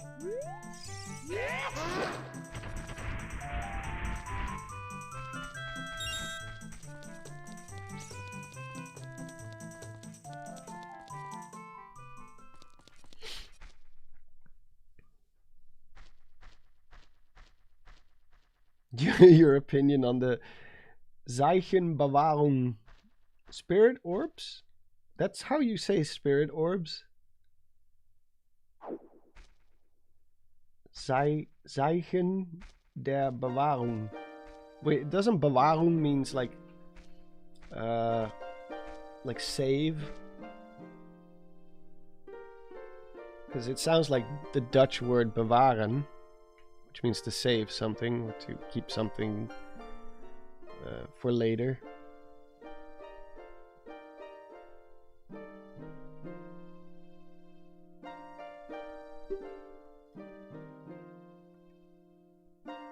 Popping in to say hello. Hey, Adam. I'm doing well. I hope you are too. I'm also heading to bed very, very soon. In fact, this is my final few minutes because I am beat. Not Bewahrung, it's Bewährung.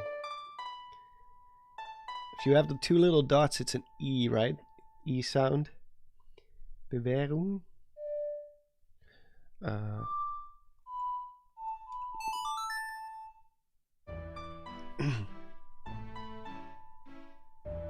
Have a good night. Thanks for dropping by, Adam. Me as an English speaker. Dance game.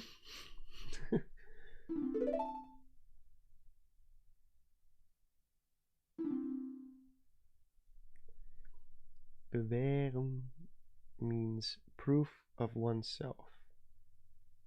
Or to have proven a skill. Ah, that makes sense. Umlaut. I know umlauts.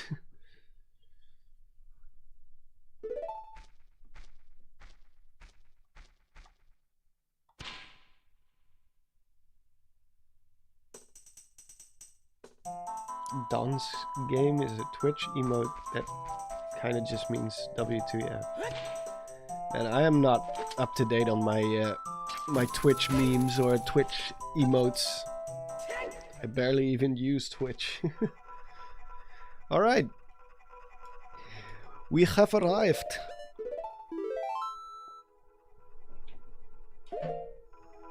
Yeah, they are the little dots. Indeed.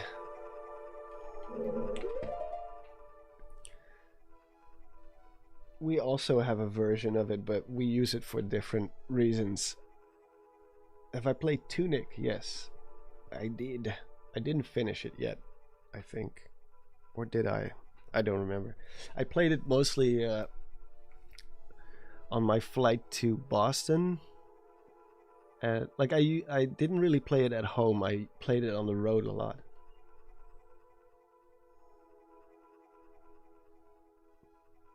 Why did my brain just have to go, "Wir haben arrived"?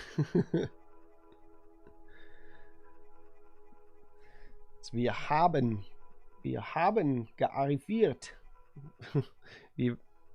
That's also not correct, but that's more close to it because I don't think it's haben if you say it like that. But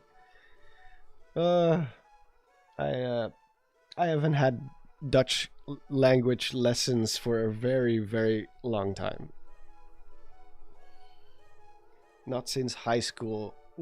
German was one of the first languages I removed from my study package, or whatever you want to call it.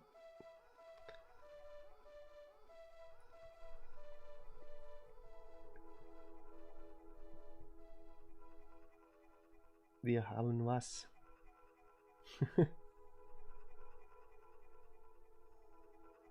Yeah, I'm pretty sure I finished Tunic, unless I'm mistaken, but I think I did. What I do want to finish is Hyperlight Drifter, because I still need to finish that game, and I still don't know why I quit playing, because it's really cool. Another pixel art game, so. But yeah, anyway, I really have to go get ready for bed because I have a business meeting in the morning and I still have to clean my office. So, yeah. Thank you everyone so much for dropping by. I did not expect people to even show up since I haven't streamed in like half a year. So, thank you very much. And I will talk to you all soon. New videos are on the way. There's going to be one next week for sure, a Q&A. After that, probably by the end of February, there's going to be another one. Gute Nacht. Auf Wiedersehen. Bye bye.